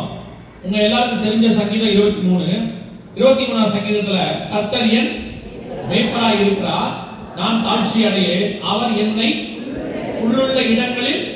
அப்படின்னா என்ன அர்த்தம்? கர்த்தர் நம்மளை எல்லாம் கொண்டு போய் புல்லு இருக்கிற இடத்துல மேய விடுறாரானா இல்ல. அதுக்கு என்ன அர்த்தம்னா, கர்த்தர் பசுமையான புல் என்றால் வார்த்தை, நல்ல வார்த்தை உள்ள இடங்களில கர்த்தரை நடத்துகிறார்னு அர்த்தம். புல்லின் மேலே பனித்துளி இறங்குறது போல கர்த்தருடைய வார்த்தை எப்படி இறங்குமா? ஆண்டவருடைய வார்த்தை இறங்கும்னு சொல்லி மனுஷன் மேல ஆண்டவருடைய வார்த்தை இறங்கும்னு இருக்கு.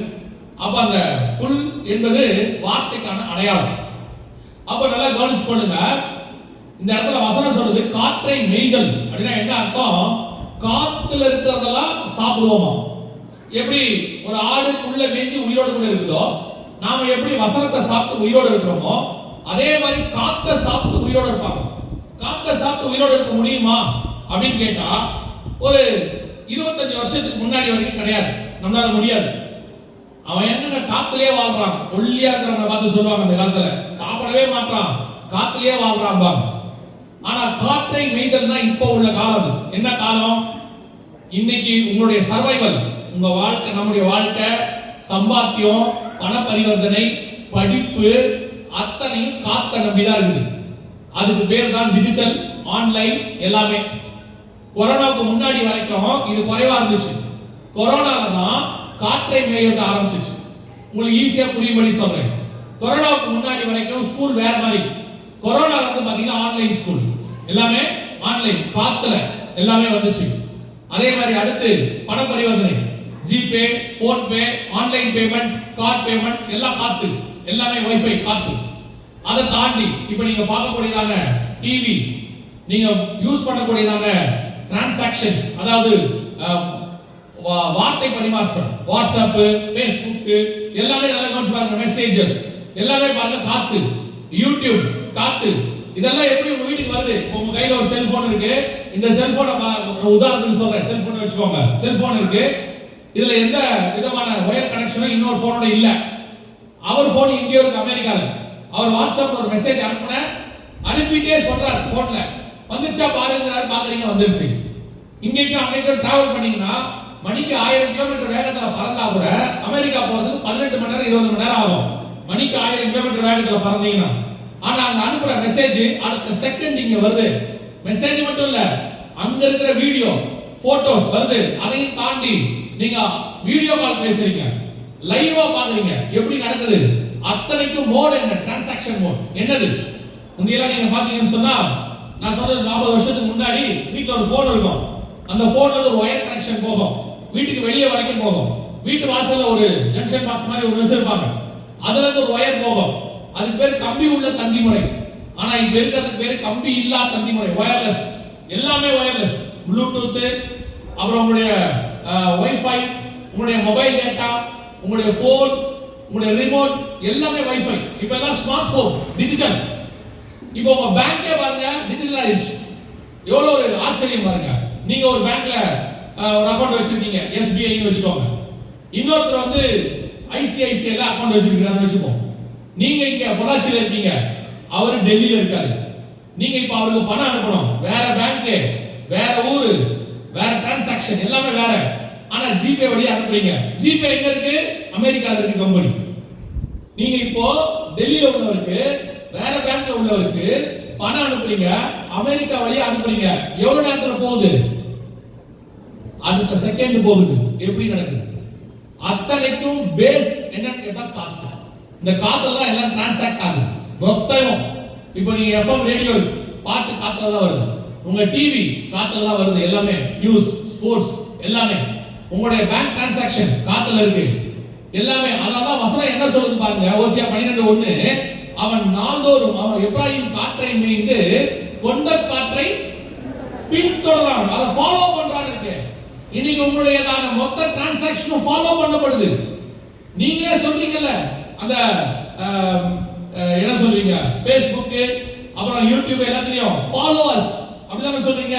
ஃபாலோ பண்ணுங்க அப்படின்னா என்ன அர்த்தம்? பின்தொடருங்கன்னு அர்த்தம். அந்த வசனம் இருக்கு பாருங்க, காற்றை பின்தொடருகிறார். அதான் நீங்க உங்களுடையதான காற்றை பின்தொடர்தல், என்ன ஃபாலோ பண்ணுங்கன்றாங்க. அது என்ன? அது ஞாபகத்துக்கு வர மாட்டேங்குது. அது ஒண்ணு Facebook, WhatsApp, இன்னொன்னு என்னது? இன்ஸ்டாகிராம்.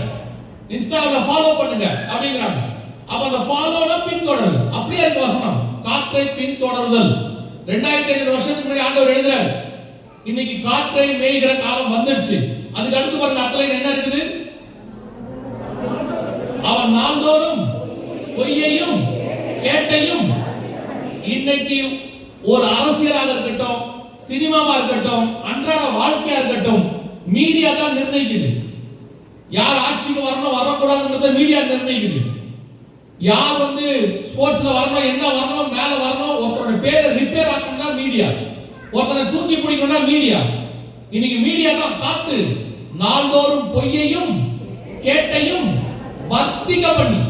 இன்னைக்கு பாருங்க, பொய் கேடு இதான் அதிகமா இருக்கு மீடியால, 80%. எப்படி நீங்க சொல்றீங்க அப்படின்னு கேட்டா, உண்மையான விஷயத்தை அவங்க சொல்றாங்கன்னா அது உங்களுக்கு கேடா இருக்கும். பொய்யான விஷயத்தை சொல்றாங்கன்னா நன்மை மாதிரி இருக்கும். அவங்க சொல்ல நீங்க பாருங்க, நீங்க எடுத்து பாருங்க, ஒரு சாதாரண ஒரு விஷயமாவே இருக்கும். ஒரு விஷயத்தை செஞ்சா உடனடியா உங்களுடைய முடி வளரும். எங்க வரைக்கும்? தர வரைக்கும் வளரும். வழுக்க மண்டையில 8வது வாரத்துல முடி கொட்டுங்கிறான். இது நன்மையா இருக்கு. ஆனா பொய் நடக்குமா? நடக்காது. 99% நடக்காது. யாரா ஒருத்தருக்கு நடந்திருக்கும். வழுக்க ஆண்டவருடைய ஒரு ஆண்டவர் வந்து சொல்றாரு, தலைமுடி விடுறது எனக்கு தெரியாம விடாதுங்கிறார். தாத்தா காலத்துல வந்து முடி வழுக்கியா இருந்துச்சுன்னா நமக்கும் வழுக்கியா தான் வரும். அது ஹெரிட்டேஜ், அது வந்து நம்முடைய ஜீன். உடனே சிலர்லாம் பாத்தீங்க, நான் சொல்றது ஒரு உதாரணம். இந்த மாதிரி நிறைய பொய் இருக்கு. இப்படி ஆகும் அப்படி ஆகும். ட்ரேடிங் ஆப் இருக்கு, இப்போ நிறைய இருக்கு ட்ரேடிங் ஆப். பணத்தை போட்டா கோடீஸ்வரன் ஆயிடலாம். 3 மாசம்ன்றான். 3 மாசத்துல அதிக சூசைட் நடந்திருக்கு. கேடு. இன்னைக்கு போன் தான் மிகப்பெரியதான பாவத்துக்கு மிக முக்கியமான ஒரு மையமா இருக்கு. அப்போ கேடும் பொய்யும் அதில் பரப்பப்படுகிறது. இந்த வசனத்தை இப்படி வச்சு படிச்சு பாருங்க. 2500 வருஷத்துக்கு முன்னாடி ஒரு தீர்க்கதரிசி கர்த்தர் வெளிப்படுத்துறாரு. காற்றை பின்தொடர்கிறான் அதில் பொய்யும் கேடும் பரப்பப்படுகிறது. இன்னைக்கு மீடியா தான் முழுக்க பரப்பப்படுது. தயவு செய்து விசுவாசிகளுக்கு சொல்றேன், இன்னும் விசுவாசியோடைய பிள்ளைகளுக்கு சொல்றேன், உங்க போனை எப்படி யூஸ் பண்ணணும், அதை எந்த அளவுக்கு கொண்டு போகணும்னு ஒரு லிமிட் வச்சுக்கோங்க. போன் இல்லாம இப்ப முடியாது. கொரோனாக்கு முன்னாடி வரைக்கும் நாங்க பிரசங்கத்துல சொன்னோம், பிள்ளைகளுக்கு போன் கொடுக்காதீங்கன்னு. கொரோனா நேரத்துல வேற வழியே இல்ல, நம்மளே போன் வாங்கி கொடுத்தோம். ஏன்னா ஸ்கூல் காலேஜ் எதுல நடந்துச்சு, போன்ல ஆன்லைன். அப்புறம் வீட்டுல கணவர் எதுல வேலை பார்க்கறாரு, ஆன்லைன் லேப்டாப். போன் இல்லாம முடியாதுன்ற இடத்துக்கு வந்துட்டோம். ஆனா அதை எப்படி யூஸ் பண்ணணும்னு பாருங்க. தேவைக்கு மட்டும் யூஸ் பண்ணுங்க, மற்ற நேரத்துல கீழே வைக்க கத்துக்கோங்க. போனை எடுக்க தெரிஞ்ச உங்களுக்கு கீழே வைக்கவும் தெரியணும். இன்னைக்கு நம்ம பிள்ளைகள் அதுக்கு அடிக்ட் ஆகிட்டே போறாங்க. பெற்றோர் அதுக்கு மிக முக்கியமான ஒரு காரணம். நாங்க பார்த்ததுதான் சொல்றோம், குழந்தைங்களை சாப்பிட வைக்கிறதுக்கு போனை கையில கொடுக்கிற பெற்றோர் எத்தனை பேர் இருக்கீங்க? 1.5 வயசு 2 வயசு அந்த பிள்ளைங்க கையில போனை கொடுக்கிற பெற்றோர். நீங்க கோச்சிக்காதீங்க, நான் சொன்னா கோச்சிக்கிட்டாலும் எனக்கு ஒன்றும் பிரச்சனை ஒண்ணும் இல்லை, கோச்சிக்கிட்டு போங்க. நீங்க எல்லாம் அறிவு கெட்ட பெற்றோர். போனை கையில கொடுத்து பிள்ளைய சாப்பிட வைக்கிற அந்த யுக்தியை கையாளக்கூடியதான ஒரு தாயோ தகப்பனோ உங்களுக்கு மண்டையில மசாலா இல்லைன்னு அர்த்தம். அந்த போன் ரேடியோ ஃப்ரீக்வன்சி அது பெரியவங்களுக்கே பெரிய பாதிப்பை ஏற்படுத்தும். பிள்ளைங்க கையில கொடுத்து வைக்கிறீங்க 1/2 மணி நேரத்துக்கு, உங்களுக்கு ஏதாவது மண்டையில தோணுதா? கேட்டா சொல்றாங்க அதுல ஒரு பெருமை, அது போன் பார்க்காட்டி சாப்பிடாது, அது ஒரு பெருமை. முந்தி நம்ம வீட்டில் இருக்கிற அப்பா அம்மா, அந்த அம்மாவே அழகா பிள்ளைய சாப்பிட வச்சிருவாங்க. அந்த அம்மாவுக்கு ஏதோ ஒரு பாட்டு பாட தெரியும், அந்த அம்மா குரல்ல ஒண்ணு பாடும், ஆனா அது அந்த பிள்ளைக்கு தெரியும், பாடும். ஏதோ ஒண்ணு பண்ணி ஆடி, எங்க ஊர்ல ஒரு பழமொழி சொல்லுவாங்க, ஆடுற மாட்டை ஆடி கறக்கணும், பாடுற மாட்டை பாடி கறக்கணும்பாங்க. எப்படியோ அதுக்கு சாப்பாடு ஊட்டிடுவாங்க. சரி, அதுவும் முடியாட்டி கூட வீட்டுல தாத்தா பாட்டின்னு ஒருத்தர் இருப்பாங்க. அந்த தாத்தா பாட்டி அழகா ஒரு கதை சொல்லி ஊட்டிடுவாங்க. நீங்க குடும்பத்துக்குள்ள வந்த உடனே முதல்ல பண்ற வேலையை தாத்தா பாட்டியை தூக்கி வெளியே போடுறது. எங்கேயாவது ஓல்டேஜ் ஹோம்க்கு விரட்டி விட்டுறீங்க, பிள்ளைகிட்ட போனை கொடுத்துறீங்க. ரெண்டுமே தப்பு. வீட்டுல இருக்கிற பெரியவங்களை வெளியே அனுப்புனதும் தப்பு, போனை கையில கொடுத்ததும் தப்பு. நீங்க அதெல்லாம் நடக்குது, போய் பாருங்க. 1.5 வயசுல போனை கையில கொடுக்குறீங்க, 5 வயசுல போன் கொடுக்காட்டி தூக்கி போட்டு உடைக்கிறான். அத வீட்டுல ஜப குறிப்பு, சர்ச்சுக்குள்ள பிள்ளை அடங்கவே மாட்டேங்குது. உன் பிள்ளை அடங்காது, ஏன்னா அதுக்கு காரணம் நீங்க தான், முழுக்க காரணம் நீங்க தான். பிள்ளைகிட்ட போனை கொடுத்து நீங்க உங்களை பிள்ளை தொந்தரவு பண்ணாம இருக்கணும்னா போனை கையில கொடுத்துறது. நீங்க உங்க அப்பா உங்க அம்மா கிட்ட உட்கார்ந்து யூடியூப்ல கதையை பேசணும்னா போன் கிட்ட பிள்ளைகிட்ட போனை கொடுத்துறது, டிஸ்டர்பன்ஸ் இல்லாம இருக்கிறதுக்கு. பிள்ளைக்கு குழந்தை படுத்துருக்கு தொட்டில பக்கத்துல போனை வச்சுட்டு போற பெற்றோர் எத்தனை பேர் இருக்கீங்க? பாட்டு போட்டு விட்டு அது ரேடியோ ஃப்ரீக்வன்சி இல்ல, பிள்ளைக்கு எவ்வளவு பாதிப்பு வரும்? கொஞ்சமா இருக்கா? பிள்ளைய தான் பக்கத்துல போட்டு தூங்க வச்ச தாயை தான் நம்ம பார்த்திருக்கோம். போனை பக்கத்துல போட்டு தூங்க வைக்கிற தாயை இப்பதான் பார்க்கிறோம். கவனிச்சு கொள்ளுங்க, நாள்தோறும் பொய்யும் கேடும் அது இருக்கு. உங்க பிள்ளைகள், பெரிய பிள்ளைகளுக்கு சொல்றேன், போனை யூஸ் பண்ணும்போது அதுல எதை யூஸ் பண்ணுமோ யூஸ் பண்ணி கீழே வைக்க கத்துக்கோங்க. தேவையில்லாம போனை உட்கார்ந்துட்டு மணிக்கணக்கா பேசுறது, அன்வான்டட் விஷயங்களை பரிமாறுறது, அதுல போட்டு இப்ப இருக்க ஏஐ காலம், ஆர்டிபிஷியல் இன்டெலிஜென்ஸ் வெளிப்படுத்த 13-15 அது இருக்கு. அந்த காலம் இது. நீங்க ஒரு போட்டோ ஒரு வீடியோ உங்களுக்கு கிடைச்சா போதும், உங்களை என்ன வேணா செய்ய முடியும். நீங்க பண்ணாத தப்புகள் எல்லாம் செஞ்சீங்கன்னு காட்ட வைக்க முடியும். அந்த காலம். நாம் எவ்வளவு கேர்ஃபுல்லா இருக்கணுமோ அவ்வளவு கேர்ஃபுல்லா இருக்கணும். வந்த பிறகு போய் அழுது அதுக்கப்புறம் அந்த வீடியோவை ஆன்லைன்ல இருந்து ரிமூவ் பண்ணி போலீஸ் கிட்ட போய் கேஸ் கொடுத்து அது நமக்கு வேண்டாம். இருக்கும் போதே கேர்ஃபுல்லா இருந்துக்கிட்டா நல்லது. கேர்ஃபுல்லா இருந்து அதை தாண்டி நடக்குதுன்னா அதை கத்துக் கொள்வார். எவ்வளவு பேர் போன்ல ஏமாத்தப்படுறாங்க, எத்தனை குடும்ப நாசமா போகுது. தயவு செய்து பெண் பிள்ளைகளா இருக்கட்டும், ஆண் பிள்ளைகளா இருக்கட்டும், போனை யூஸ் பண்ணும்போது கொஞ்சம் கேர்ஃபுல்லா யூஸ் பண்ணுங்க. தேவையான யூஸ் பண்ணி கீழே வைக்க கத்துக்கோங்க. அதான் பெரிய விஷயமே. எடுக்க தெரிஞ்ச உங்களுக்கு என்ன செய்யணும்? வைக்கவும் தெரியணும். அதான் ரொம்ப இம்பார்ட்டன்ட். 12:1 ஓசியா, அவன் கொண்டல் காற்றை பின்தொடர்கிறான், நாள்தோறும் பொய்யையும் கேட்டையும் வர்த்திக்க பண்ணி. அதான் நியூஸ். சமீபத்தில் எலெக்ஷன் நடந்துச்சு, உங்களுக்கு எல்லாரும் தெரியும். அந்த எலெக்ஷனுக்கு அந்த கட்சி ஜெயிக்கிறதுக்கு மெயின் ரீசனே மீடியா மட்டும்தான். மீடியா ப்ரொபகேண்டா தான் பெருசா இருந்துச்சுன்னு சொல்லி அவங்க கொடுக்குறாங்க, ரிப்போர்ட் கொடுக்குறாங்க. அந்த அளவுக்கு மீடியாவுடைய பவர் இன்னைக்கு இருக்கு. மீடியால என்ன சொல்றானோ கெட்டவனை நல்லவனை காட்டுறான், நல்லவனை கெட்டவனை காட்டுறான். அத மக்கள் நம்புற காலம் வந்துடுச்சு.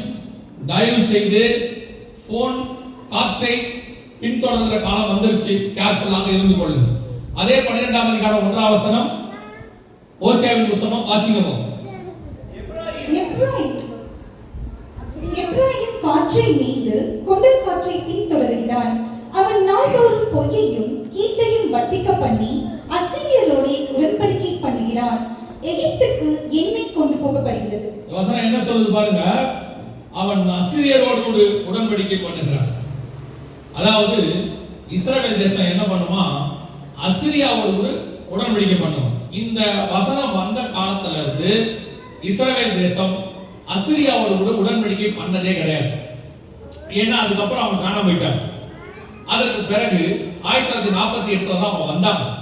அசீரியா என்பது எங்க இருக்குன்னா, சிரியா தேசம் இருக்கு, இஸ்ரேலுக்கு மேல இருந்து துபாய் வரைக்கும் உள்ளதான இடங்களுக்கு தான் அசீரிய சாம்ராஜ்யம் இருக்கு. பைபிள் சொல்லுது அசீரியரோடு கூட இஸ்ரவேல் உடன்படிக்கை பண்ணும். இதுக்கு சாத்தியம் இருக்கான்னு கேட்டீங்கன்னா 0.001% கூட உலக பிரகாரமா சாத்தியம் கிடையாது. ஏன்னா இஸ்ரவேலை சுத்தி இருக்கிற 22 அரபு நாடுகளும் எதிரி நாடுகள், இஸ்ரவேலை ஒழிக்கணும்னு நினைக்கிற நாடு. அந்த நாடுகள் எப்படி இஸ்ரவேல் கூட சைன் பண்ணுவாங்க, உடன்படிக்கை பண்ணுவாங்க? இது ஏற்றுக்கொள்ள முடியுமா அப்படின்னு கேட்டீங்கன்னா 2020ல ட்ரம்ப் வந்தபோது, முதல் தடவை வந்தபோது அவர் என்ன பண்ணாருன்னு கேட்டீங்கன்னா, இந்த அரபு நாடுகளுக்கும் இஸ்ரேலுக்கும் ஒரு உடன்படிக்கை ஏற்படுத்தி அதுக்கு பேரு ஆபிரகாமிக் அக்கார்ட் அப்படிம்பாங்க. ஆபிரகாம் உடன்படிக்கை அப்படின்னா இங்க இருக்கு. நடுவுல இருக்கிறது இஸ்ரேலுடைய பிரதமர், இந்த பக்கம் ட்ரம்ப். இவங்க ரெண்டு பேரும் அரபு தேசத்தை சார்ந்தவங்க. 22 நாடுகள்ல ஏறக்குறைய 10 நாடுகளுக்கு மேல சைன் பண்ணாங்க. இது சரித்திரத்திலே இதான் ஃபர்ஸ்ட் டைம். நடக்கவே நடக்காது. சனகரிப் காலத்துல இருந்து நடக்காது. ஏன்னா அதுக்கப்புறம் அசீரியரோட உடன்படிக்கையே கிடையாது. சீரியாவோட உடன்படிக்கை பண்ண ஒரு ஆள் யார் இருக்கான்னு கேட்டீங்கன்னு சொன்னா யாக்கோபு தான். சீரியா தேசத்துல போய் ராகேலையும் லேயாலையும் கல்யாணம் பண்ணி கூட்டு வருவார். வர வழியில லாபான் கூட உடன்படிக்கை பண்ணுவார். அதுக்கு பிறகு பைபிள்ல சீரியரோட உடன்படிக்கை பண்ணோம்னா பார்க்க முடியாது. ஆசகேல்ல இருந்து நீங்க சனகரிப்ல இருந்து எல்லாமே பாத்தீங்கன்னா சீரியர்கள் இஸ்ரவேலுக்கு விரோதமா இருப்பாங்க. இதான் ஃபர்ஸ்ட் டைம் சிரியாவோடு கூட ஓசியா காலத்துக்கு பிறகு உடன்படிக்கை பண்ணப்பட்டது. நம்முடைய காலத்துல நடந்துச்சு, 2020 நடந்துச்சு. இது பேர் ஆபிரகாமிக் அக்கார்ட் அப்படின்னு பேர். ஓசியா 12:1ல சொல்லப்பட்டது. இது கொரோனா பீரியட்ல நடந்துச்சு. அப்பவே இந்த அக்கார்ட் போடும்போது நாங்க இதை எடுத்து சொன்னோம். ஓசியா 12:1 நிறைவேறுகிறது நம்ம கண்ணுக்கு முன்னாடி. நம்மளை பொறுத்த வரைக்கும் என்ன பிரச்சனை அப்படின்னு கேட்டீங்கன்னா, பைபிள்ல உள்ள தீர்க்க தரிசனம் நம்ம காலத்துல நடக்குதுங்கிறத நீங்க ஒத்துக்க மாட்டீங்க. ஒரு காலத்துல நடந்துச்சு, அது உங்களுக்கு விசுவாசம். இன்னொரு எதிர்காலத்துல நடக்கும், அதை கூட விசுவாசிப்பீங்க. ஆனா அந்த தீர்க்க தரிசன காலத்துல நம்ம இருக்கோம். நம்ம காலத்துல நடக்க வேண்டிய தீர்க்க தரிசனம் பைபிள்ல இருக்குன்னா அதெல்லாமா இருக்கும் அப்படின்னு யோசிப்பீங்க. நம்மை காலத்தை குறித்து, நம்முடைய காலத்தை குறித்தும் வேதாகம் சொல்லி வச்சிருக்கு. நாம் இந்த அசீரியரோடு உடன்படிக்கை பண்ணுகிற காலத்தை சார்ந்தவர்கள். ஆண்டவர் சொன்னபடியே இப்போ அசீரியாவோடு கூட உடன்படிக்கை முடிஞ்சிருச்சு. ஓசியா 12:1ல சொல்லப்பட்ட மிக முக்கியமானது. இதெல்லாம் சாதாரணமான தீர்க்க தரிசனம் கிடையாது. அரபு நாடுகளுடைய பாஸ்போர்ட்ல போய் பாருங்க, ஃபர்ஸ்ட் பேஜ்ல போட்டுருப்பாங்க, this passport is not valid for Israel இருக்கும். மலேசியா பாஸ்போர்ட்ல இருக்கும், ப்ரூனே பாஸ்போர்ட்ல இருக்கும். எந்த அரபு நாட்டுடைய பாஸ்போர்ட்டுக்கு போனீங்கனாலும் this passport is not valid for Israel இருக்கும். ஒருவேளை அந்த பாஸ்போர்ட் ஒரு தடவை இஸ்ரேல் கூட போயிட்டு வந்த ஸ்டாம்பிங் இருந்துச்சுன்னா அதுக்கப்புறம் 22 அரபு நாடுக்குள்ள நீங்க எங்கேயுமே போக முடியாது, பேன் பண்ணிடுவாங்க உங்களை. அவ்வளவு தூரம் பகைமை. ஆனா இப்ப கவனிச்சீங்கன்னா இஸ்ரவேலோட உடன்படிக்கை நடந்திருக்கு. 7 நாடுகள் பண்ணாங்க, அப்புறம் 10 நாடுகள் ஆச்சு. நம் காலத்துல இது நடக்க வாய்ப்பு இருக்கானா? இல்ல, ஆனா நடந்துச்சு. அதோட அர்த்தம் என்னன்னா, கர்த்தர் ஒரு தீர்க்க தரிசனத்தை உரைத்தால் வானமும் பூமியும் ஒளிந்து போனாலும் கர்த்தருடைய வார்த்தை ஒரு நாளும் ஒளிந்து போகாது. அல்லேலூயா. ஆண்டவர் சொன்னபடி மிக முக்கியமாய் இதோடு கூட சேர்ந்து இன்னும் ஒன்று ரொம்ப இதே காலத்துல நடந்துச்சு 2022ல. அதே வசனத்தை திருப்பி வாசிங்க பார்ப்போம். காற்றின் மீது கொண்டல் காற்றை பின்தொடர்கிறான். அவன் நாள்தோறும் பொய்யையும் கீட்டையும் வர்த்திக்க பண்ணி அசீரியரோட உடன்படிக்கை பண்ணுகிறான். எகிப்துக்கு எண்ணெய் கொண்டு போகப்படுகிறது. இஸ்ரவேல்ல இருந்து எகிப்துக்கு எண்ணெய் கொண்டு போகப்படுமா? கொஞ்சம் நீங்க சரித்திரத்தை படிச்சு பாருங்க. எப்பவே எகிப்து தான் இஸ்ரவேலுக்கு ஹெல்ப் பண்ணும். எந்த காலத்துல இருந்து பாத்தீங்கன்னா யோசேப்பு காலத்துல இருந்து எகிப்து தான் இஸ்ரவேலுக்கு ஹெல்ப் பண்ணும். ஆனா பைபிள் சொல்லுது எகிப்துக்கு இஸ்ரவேல்ல இருந்து எண்ணெய் கொண்டு போகப்படும். நீங்க ஒருவேளை எகிப்துக்கு போனவங்களா இருந்தா உங்களுக்கு தெரியும், எகிப்துடைய ஒரு பார்டர் அங்கேயும் சவுதி அரேபியாவுடைய ஒரு பார்டரும் கிட்டத்தட்ட ஒரு 5 கிலோமீட்டர் 2 கிலோமீட்டருக்குள்ள தான் இருக்குமே மொத்தமே. சவுதி பார்டர்ல இருந்து பார்த்தா எகிப்து தெரியும், தபூக்குங்கிற இடத்துல. சவுதி தான் உலகத்திலேயே அதிக எண்ணெய் தயாரிக்கிற நாடு. எகிப்து நினைச்சா சவுதி கிட்ட இருந்து வாங்கிக்கலாம் எண்ணெய். ஏன்னா சவுதி எகிப்தும் சவுதியும் மொழி ரீதியா, மத ரீதியா அல்லது சகோதர ரீதியா ஒன்னா உள்ளவங்க. ஆனா இஸ்ரவேல் எகிப்துக்கு எதிரி. பைபிள் சொல்லுது இஸ்ரேல்ல இருந்து எண்ணெய் எகிப்துக்கு போகும். எப்ப சொல்லுது? 2500 வருஷத்துக்கு முன்னாடி. நடுவுல 2000 வருஷம் இஸ்ரேலே இல்ல. இந்த தீர்க்கதரிசனம் எப்படி நடந்திருக்கு பாருங்க. 2022ல இந்த தீர்க்கதரிசனம் நடந்துச்சு. எகிப்தோட இஸ்ரேலுடைய கடல்ல இருந்து, அவங்களுடைய கடல் எல்லைக்குள்ள இருந்து எண்ணெய் கடல் வழியாக எகிப்துக்கு போச்சு. இதுக்கு பேரு லேவியாதான் மெத்தட், லேவியாதான் ப்ராஜெக்ட்னு பேரு. லேவியாதான் கடல் பாம்பு. இப்ப பாருங்க, ஒரு பெரிய பைப் ஒன்று போகும் பாருங்க இந்த இடத்துல. இந்த பைப்பு கடல் வழியாக கடல் பாம்பு மாதிரி போகும் இந்த இடத்துல. இந்த போது பாருங்க, இது எப்போதுன்னா 2022ல நடந்துச்சு. இதுக்கு பேரு லேவியாதான் கடல் பாம்பு அப்படின்னு அர்த்தம். இது சாத்தியமான நடந்துச்சு நம்ம கண்ணுக்கு முன்னாடி. இஸ்ரவேல்ல இருந்து எண்ணெய் எகிப்துக்கு போயிடுச்சு, போய்கிட்டு இருக்கு, இப்போ வரைக்கும் போயிட்டு இருக்கு. ஓசியா 12:1 அங்கே 4 தீர்க்கதரிசனம் இருக்கும். காற்றை பின்தொடர்கிறான், கேட்டையும் பொய்யையும் பரப்புகிறான், அசீரியரோட உடன்படிக்கை, எகிப்துக்கு எண்ணெய் கொண்டு போகப்படும். இது 4 கொரோனா பீரியட்ல நடந்துச்சு. 2020ல இருந்து 22க்குள்ள நடந்துச்சு, நம்ம கண்ணுக்கு முன்னாடி நடந்துச்சு.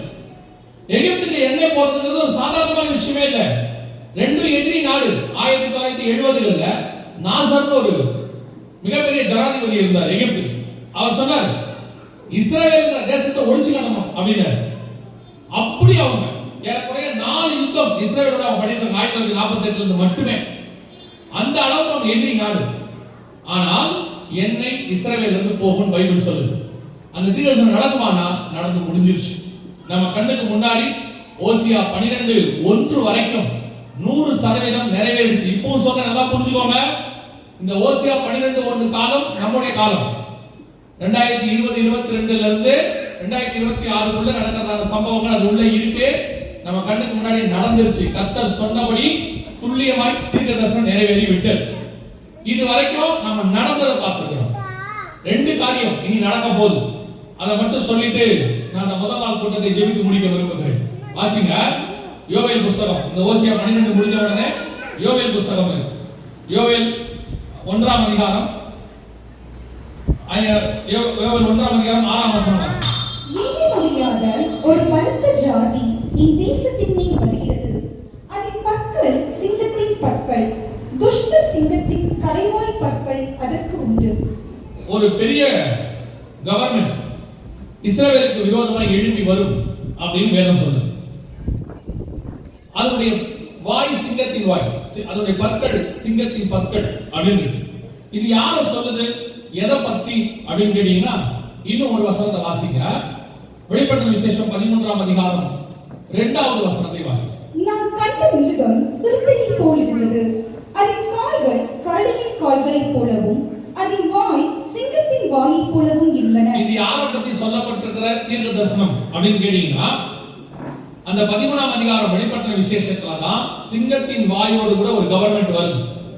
அது யாரை குறித்து சொல்லப்பட்ட தீர்க்க தரிசனம் அப்படின்னு பார்த்தா, இப்போ அமெரிக்காவுக்கு அடுத்து ஒரு கவர்மெண்ட் எழுப்பி வரணும்.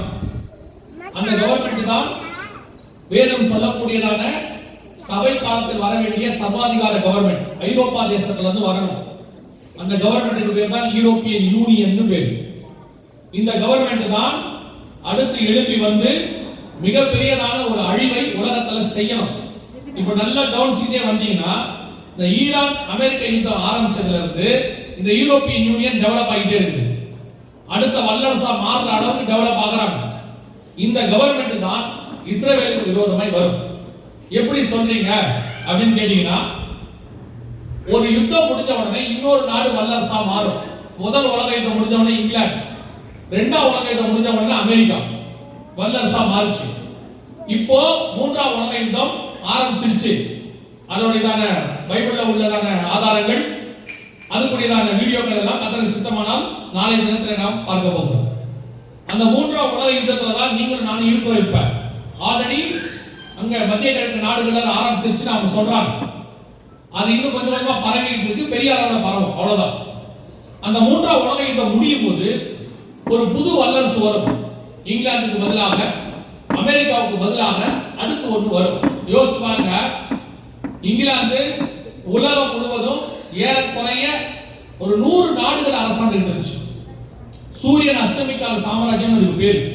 இந்தியா உட்பட 1947 வரைக்கும். இன்னைக்கு ஒண்ணுமே இல்ல, 3 நாடு தான் இருக்கு. அதுகிட்ட குறுகிருச்சு. நம்ம கண்ணுக்கு முன்னாடி 70 வருஷத்துல நடந்துருச்சு. அந்த 70 வருஷத்துல அமெரிக்கா மேல வந்துருச்சு. இப்ப நல்லா கவனிங்க, அமெரிக்கா கீழே விழுந்துகிட்டே இருக்கு. அமெரிக்கா டாலர் மொத்தம் அவுட். அமெரிக்காவுடைய கப்பல் படையெல்லாம் தாக்கப்படுது. அமெரிக்கா ஈரான் கிட்ட கெஞ்சுது, எங்களுக்கு சைன் பண்ணுங்க சைன் பண்ணுங்க. ஈரான் மிரட்டுது அமெரிக்காவை. ஈரான் ஒரு சின்ன தேசம், அமெரிக்காங்கிறது ஒரு கண்டம். அவனை பார்த்தா உலகமே பயந்துச்சு. இந்த 2 வருஷம் அமெரிக்காவுடைய வீழ்ச்சி ஆரம்பிச்சிருச்சு. முழுவதுமாக அமெரிக்கா விழும். விழும்னா என்ன அர்த்தம்னா வல்லரசு தன்மையிலிருந்து போயிடும்.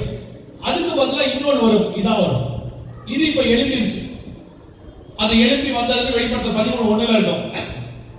பின்பு நான் கடற்கரை மணல் மேல் நின்று, அப்பொழுது சமுத்திரத்திலிருந்து ஒரு மிருகம் எழுப்பி வர கண்டேன். மிருகம்னா ராஜ்யம்னு தானியேல் 7ஆம் அதிகாரத்துல 23ஆம் வசனம் சொல்லுது. இப்ப அந்த ராஜ்யம் எழும்புது. இவங்கதான் இப்ப இவங்க உலகத்தையே ஒரு ஒரு கிரஷ் பண்ணுவாங்க, நெருக்குவாங்க. அதுல குறிப்பாக இஸ்ரவேலுக்கு அகைன்ஸ்டா இவங்க எழுப்புவாங்க. இப்பவே பாத்தீங்கன்னா இந்த நாடுகள்ல இருக்கக்கூடிய ஒரு சில நாடுகள் இஸ்ரேலிய பிரதமரை அரெஸ்ட் பண்ணணும்னு சொல்லியிருக்கிறாங்க. எங்க நாட்டுக்கு வந்தா நாங்க அரெஸ்ட் பண்ணுவோம் அப்படின்னு சொல்லியிருக்கிறாங்க. சோ இந்த நாடுதான் அந்த யோவேல் புஸ்தகத்துல சொன்ன 1ஆம் அதிகாரம் 6ஆம் வசனத்துல சொல்லப்பட்டிருக்கிற எண்ணி முடியாத ஒரு பலத்த ஜாதி என் தேசத்தின் மேல் வருகிறது. இவங்க தான் வராங்க. சரி, எதுக்காக இவங்களை நாம பார்க்கிறோம்? இந்த இந்த தீர்க்க தரிசனம் அல்லது இந்த அடையாளம் ப்ரூஃப் ஏன் நம்ம பார்க்கிறோம் அப்படின்னு கேட்டீங்கன்னா, இந்த ராஜ்யத்துல தான் ஆண்டவர் சொன்ன ஒரு சர்வாதிகாரி எழும்பி வருவான். அவனுக்கு அந்தி கிறிஸ்து என்று வேதம் சொல்லுகிறது. 1 யோவான் 2:18 இருக்கு அந்தி கிறிஸ்து என்று சொல்லி. சோ அவன் எழும்பி வருவான். அவன் வருவதற்கு முன்பதாக தான் உங்களையும் என்னையும் மீட்க வருவேன் என்று இயேசு வாக்கு பண்ணி இருக்கிறார். இது பைபிள்ல இருக்கு. 2 தெசலோனிக்கேயர் 2ஆம் அதிகாரத்துல 3வது வசனத்துல இருந்து 9வது வசனம் வரைக்கும் இத பத்தி ஆண்டவர் பேசி இருக்கிறார். பவுல் வழியாக நமக்கு சொல்லி வச்சிருக்கிறார். இதுல இப்ப யோவேல் புத்தகத்துல 2ஆம் அதிகாரத்துல இந்த சம்பவங்கள் நடக்கும்போது சபை எடுத்துக்கொள்ளப்படும் அப்படிங்கறதையும் கர்த்தர் அங்க சொல்றார். அந்த வசனத்தை நம்ம வாசிக்க போகிறோம். நீங்க வாசிச்சீங்கன்னா ரொம்ப ஆச்சரியமா இருக்கும். இந்த அரசாங்கத்தை பத்தி பேசுவாரு, அதுல வரக்கூடிய அழிவுகளை பத்தி பேசுவாரு. எல்லாத்தையும் சொல்லிட்டு அந்த யோவேல் புத்தகத்துல 2ஆம் அதிகாரம் 16வது வசனத்தை வாசிக்கிறோம். ஜனத்தை கூட்டுங்கள், சபையை பரிசுத்தப்படுத்துங்கள், முதியோரை சீருங்கள், பிள்ளைகளையும் பாலுங்கிற குழந்தைகளையும் கூட்டுங்கள். மணவாளன் தன் அறையையும் மணவாட்டி தன் மனைவியையும் விட்டு புறப்படுவார்களாக. நல்ல வசனம் வாசிக்கிறவங்களுக்கு தெரியும், மணவாளன் மணவாட்டி என்பது முழுக்க முழுக்க புதிய ஏற்பாட்டு சபைக்கானதான அடையாளம். 2 கொரிந்தியர் 11 பவுல் சொல்வாரு, கற்புள்ள கன்னிகையாக ஒரே புருஷனுக்கு உங்களை நான் ஒப்படைக்க வைராகியம் கொண்டிருக்கிறேன். வெளிப்படுத்தல் 21:2 சொல்லும், நீ வா, ஆட்டுக்குட்டியாருடைய மனைவியாகிய மணவாட்டி தன்னை அலங்காரம் பண்ணினாள் அப்படின்னு. அந்த அதிகாரம் முழுக்க மணவாட்டி மணவாட்டி தான் வரும். கடைசியா 22:17 ஆவியும் மணவாட்டியும் வா என்கிறார்கள். சோ புதிய ஏற்பாட்டு சபை தான் மணவாட்டின்னு. இஸ்ரவேல் ஜனங்கள மணவாட்டின்னு ஒரு இடத்துல கூட ஆண்டவர் சொல்ல மாட்டார். இந்த சம்பவங்கள்லாம் நடந்துட்டு இருக்கும் போது 2ஆம் அதிகாரம் 10ஆம் வசனம் நல்லா கவனிங்க. நம்ம காலகட்டத்துக்குரிய திருச்சபை காலகட்டத்துக்குரிய மிக முக்கியமான தீர்க்கதரிசி தான் யோவேல். எதுக்காக உங்களுக்கு சொல்றேன்னா, சபை ஆரம்பிக்கிற காலத்தை அப்போஸ்தலர்கள் 2ஆம் அதிகாரத்துல பரிசுத்த ஆவியானவர் ஊற்றப்படும் போது ஒரு தீர்க்க தரிசனம் நிறைவேறினதாக பேதுரு சொல்வார். என்ன தீர்க்க தரிசனம் நடந்துச்சு? கடைசி நாட்களில் மாம்சமான யாவர் மேலும் என் ஆவியை ஊற்றுவேன். இது அவர் சொன்னது. இந்த தீர்க்க தரிசனம் எங்க இருக்கு பாருங்க. யோவேல் புத்தகம் 2ஆம் அதிகாரம் 28வது வசனம் வாசி. அதற்கு பின்பு நம் மாம்சமான யாவர் மேலும் என் ஆவியை ஊற்றுவேன். அப்பொழுது உங்கள் குமாரரும் உங்கள் குமாரத்திகளும் தீர்க்க தரிசனம் சொல்லுவார்கள். உங்கள் மூப்பர் சொப்பனங்களையும் உங்கள் வாலிபர் தரிசனங்களையும் காண்பார்கள். இப்போ வாசிங்க. அப்போஸ்தலர்கள் 2ஆம் அதிகாரம் 17-18 வாசி. கடைசி நாட்களில் நான் மாம்சமான யாவர் மேலும் என் ஆவியை ஊற்றுவேன். அப்பொழுது உங்கள் குமாரரும் உங்கள் குமாரத்திக்கும் தீர்க்க தரிசனம் சொல்லுவார்கள். உங்கள் வாலிபர் தரிசனங்களை அடைவார்கள்.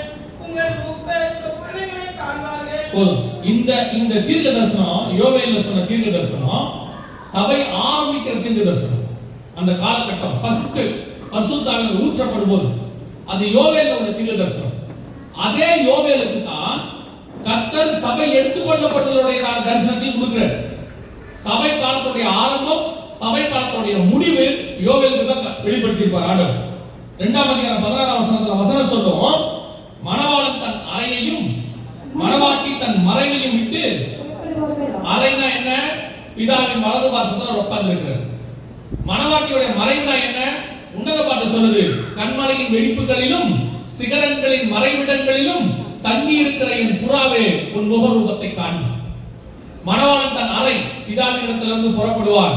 மணவாட்டி தன் மறைவு கண்மலை வெடிப்பிலிருந்து புறப்படும். ரெண்டு பேரும் புறப்பட்டு மத்திய ஆகாயத்துல சந்திப்பாங்கன்னு 1 தெசலோனிக்கேயர் 4:16-17 சொல்லுது. இது எப்ப நடக்குமா? இந்த காரியம் எழும்பி வரும்போது நடக்கும்னு சொல்லுது. இப்போ இந்த காரியம் எல்லாம் எழும்ப ஆரம்பிச்சிருச்சு. இஸ்ரவேல் ஜனங்க திரும்பி வந்துட்டாங்க. அப்பவும் ரசமும் தடுத்து நிறுத்தப்பட்டது, திருப்பி ஆரம்பிக்கப்பட்டது. மீண்டுமாக பொய்யும் கேடும் பரம்பரை காலம் வந்துச்சு. இந்த காலகட்டத்தில் சிங்கத்துக்கு ஒப்பான ராஜ்யம் ஒன்று எழும்பி வரும். ஆண்டவர் சொன்ன ஒவ்வொரு தீர்க்க தரிசனமும், நான் சொன்னது வெறும் 1948 இருந்து இந்த 2026க்குள்ள நடக்கிற சம்பவம். ஆண்டவர் சொன்னபடியே ஒவ்வொன்றும் அப்படியே துல்லியமா அடுத்தடுத்து நடந்துச்சு. இப்ப அடுத்து நடக்க வேண்டிய மிக முக்கியமான ஒரே ஒரு விஷயம், மணவாட்டி தன் மறைவை விட்டு புறப்படும். இப்ப நாம புறப்பட்டு ஆண்டவரை சந்திக்கணும். அதுக்கு என்ன செய்யணும் அப்படின்னு கேட்டீங்கன்னா, அந்த 2:16 திருப்பி வாசிக்க பார்ப்போம். யோவேல் 2:16. ஜனத்தை கூட்டுங்கள். இதை இப்ப செஞ்சிருக்காங்க. இப்ப உங்களை ஏன் கூட்டி இருக்காங்க தெரியுதா? இப்ப அவங்க சொன்னார்ல, நான் வால்பாறையில டேட் வாங்கினேன், இங்க நடக்குது. காரணம் என்ன தெரியுமா? உங்களை ஏன் ஜனத்தை கூட்டி இருக்காங்க தெரியுமா? நீங்களும் நானும் புறப்படுகிற காலம் வந்து விட்டது. அதுக்கு முன்பாக உங்களையும் என்னையும் கூட்ட வேண்டும். ஜனத்தை கூட்டுங்கள், சபையை பரிசுத்தப்படுத்துங்கள். அப்ப எதுக்கு கூட்டப்பட்டிருக்கிறோம்? சபை என்ன ஸ்தலம்? பரிசுத்தம் உள்ள ஸ்தலம், பரிசுத்தமாக்குற இடம். ஜனத்தை கூட்டுங்கள், சபையை பரிசுத்தப்படுத்துங்கள், முதியோரை சேருங்கள், பிள்ளைகளையும் பாலுங்கிற குழந்தைகளையும் கூட்டுங்கள். அதான் இப்ப செஞ்சிருக்கிறோம். இவங்களுக்கு வசனம் சொல்லும், விருப்பத்தையும் செய்கையும் உண்டாக்குகிற ஆண்டவர். இப்ப ஐயாவுக்கு அந்த விருப்பத்தை கொடுத்தார். அவரோடு கூட சேர்ந்து செய்கிற ஆட்களையும் கொடுத்தார். காலையில சாட்சி சொன்னார், யார் யாரெல்லாம் உதவி செஞ்சாங்க. இப்பவும் சொன்னாங்க. இவங்க எல்லாம் எப்படி திடீர்னு ஒருமனப்பட்டு வராங்க? யோவேலுக்குள்ள ஒரு மணிகனம், செருபாபேலுக்குள்ள ஒரு ஆவியை ஊத்துறார். ஊத்துற உடனே வசனம் சொல்லுது, அதே மாதிரி ஒரு யோசுவாங்கிற ஆசாரியனுக்குள்ள ஊத்துறார். ஞான இதயமுள்ள ஸ்திரீகளை எழுப்புறார். எல்லாரும் சேர்ந்து ஆலயத்தை கட்டுறாங்க. மோசே கிட்ட சொல்றாரு, பெசலேயரை எழுப்புவேன், அதே நேரத்துல சிலரை எழுப்புவேன், எல்லாரும் சேர்ந்து கூடாரத்தை கட்டுங்க. அதே மாதிரி தான் இப்ப நடக்குது. கடைசி காலத்தில் உங்களை கொண்டு போய் பரலோகத்தில் சேர்க்கிற காலம் வருவதற்கு முன்பதாக உங்களை கூட்ட வேண்டும், சபையை பரிசுத்த பண்ண வேண்டும். அதுக்கு ஒரு காரியம் நடக்கணும். அந்த ஒத்த இருதயம் உள்ள அந்த ஆட்களை தான் கர்த்தரை கொண்டு சேர்த்திருக்கிறார். இவங்க எல்லாம் சும்மா சேர முடியாது. இந்த தேவனுடைய திட்டம் இல்லாம இவங்க எல்லாம் ஒண்ணா உட்கார வைங்க, அரை மணி நேரத்தை அடிச்சுப்பாங்க. அத்தனை பேர் உங்களை எல்லாம் உட்கார வைக்கவே முடியாது. தேவ திட்டம் இல்லாம உங்களை ஏன் கர்த்தர் உட்கார வச்சிருக்கா தெரியுமா? உங்களையும் என்னையும் பரலோகத்துக்கு கொண்டு போகிற நேரம் நெருங்கிடுச்சு. இப்ப யோசிச்சு பாருங்க, நீங்கள் யாரும் தீர்க்க தரிசனத்துக்காக வரவில்லை. சுகமளிக்கிறாங்க, அற்புதம் நடக்குதுன்னு வரல, டெலிவரன்ஸ் விடுதலைக்காக வரல, ஆசீர்வாத கூட்டம்லாம் இல்ல, எதுவுமே கிடையாது. நீங்கள் அத்தனை பேரும் வருகைக்காக ஆயத்தம் பண்ணப்படுகிற கூட்டம். அதுக்காக தான் கர்த்தர் உங்களை கூட்டி சேர்த்திருக்கிறார். அந்த இருதயத்தை ஏவுகிறார். இல்லைன்னா நீங்க வரவே மாட்டீங்க. இவ்வளவு தூரம் நார்மலா நீங்க முடிக்கும் போது பாருங்க, டேக்காவே என்ன இருக்குது இந்த கூட்டத்துல என்ன டேக்காவே? ஒரு 15 வருஷத்துக்கு முன்னாடி ஒரு கூட்டத்துக்கு போனா தீர்க்க தரிசனம், சுகமளிக்கிறது, தீர்க்க விடுதலை, அல்லது வந்துட்டு என் பேர் சொல்லி கூப்பிடுவாங்க, ஏதோ ஒன்று இருக்கும். இந்த கூட்டத்துல எதுவுமே கிடையாது. ஒன்னே ஒண்ணுதான் இருக்கும், கிறிஸ்துவை சந்திப்பதற்கு ஆயத்தப்படுகிற வேலை மட்டும் நடக்கும். யாரை யாரையெல்லாம் கர்த்தர் அதற்காக முன்குறித்தாரோ அவர்களை எல்லாம் கர்த்தர் கூட்டி சேர்ப்பார். உங்களை கூட்டி சேர்க்கிறதுக்கு யார் யாரெல்லாம் ஆண்டவர் ஏற்படுத்தணுமோ அவர்களை எல்லாம் ஏற்படுத்தினார். யோவேல் 2:16 நிறைவேறி கொண்டிருக்கிறது. ஜனத்தை கூட்டி இருக்கிறார். முதியோரையும் பால் உண்ணுகிற குழந்தைகளையும் கூட்டி இருக்கிறார். எதுக்காக தெரியுமா? பரிசுத்தம் உள்ளவன் இன்னும் பரிசுத்தமாகட்டும், நீதி செய்கிறவன் இன்னும் நீதி செய்யட்டும். சபை அவரை சந்திக்கிற காலகட்டத்துக்கு வந்துருச்சு. இனி காலம் கண்டிப்பாக செல்லாது. நாம் கிறிஸ்துவை சந்திக்கிற தலைமுறையா இருப்பதற்கு நிறைய வாய்ப்பு இருக்கு. எப்ப வருவாருன்னு தெரியாது. அவர் வரும் நாளாகியும் நாளிகையாகியும் பிதா ஒருவரை தவிர மற்ற ஒருவனும் அறியாது. பரலோகத்தில் உள்ள தூதர்களும் அறியாது, குமாரனும் அறியாது. ஆனால் ஒண்ணு மட்டும் தெரியும், இந்த அடையாளங்கள் எல்லாம் சம்பவிக்க தொடங்கும் பொழுது நம்முடைய மீட்பு சமீபமாக இருப்பதாக வேதம் சொல்கிறது. உங்களை எல்லாம் இப்ப கூட்டி சேர்த்து இதெல்லாம் சொல்றதுக்கு காரணம் என்ன? அந்த வானசாஸ்திரிகள் அடையாளத்தை பார்த்த உடனே பெத்லகேமிலே இயேசு பிறந்தார்.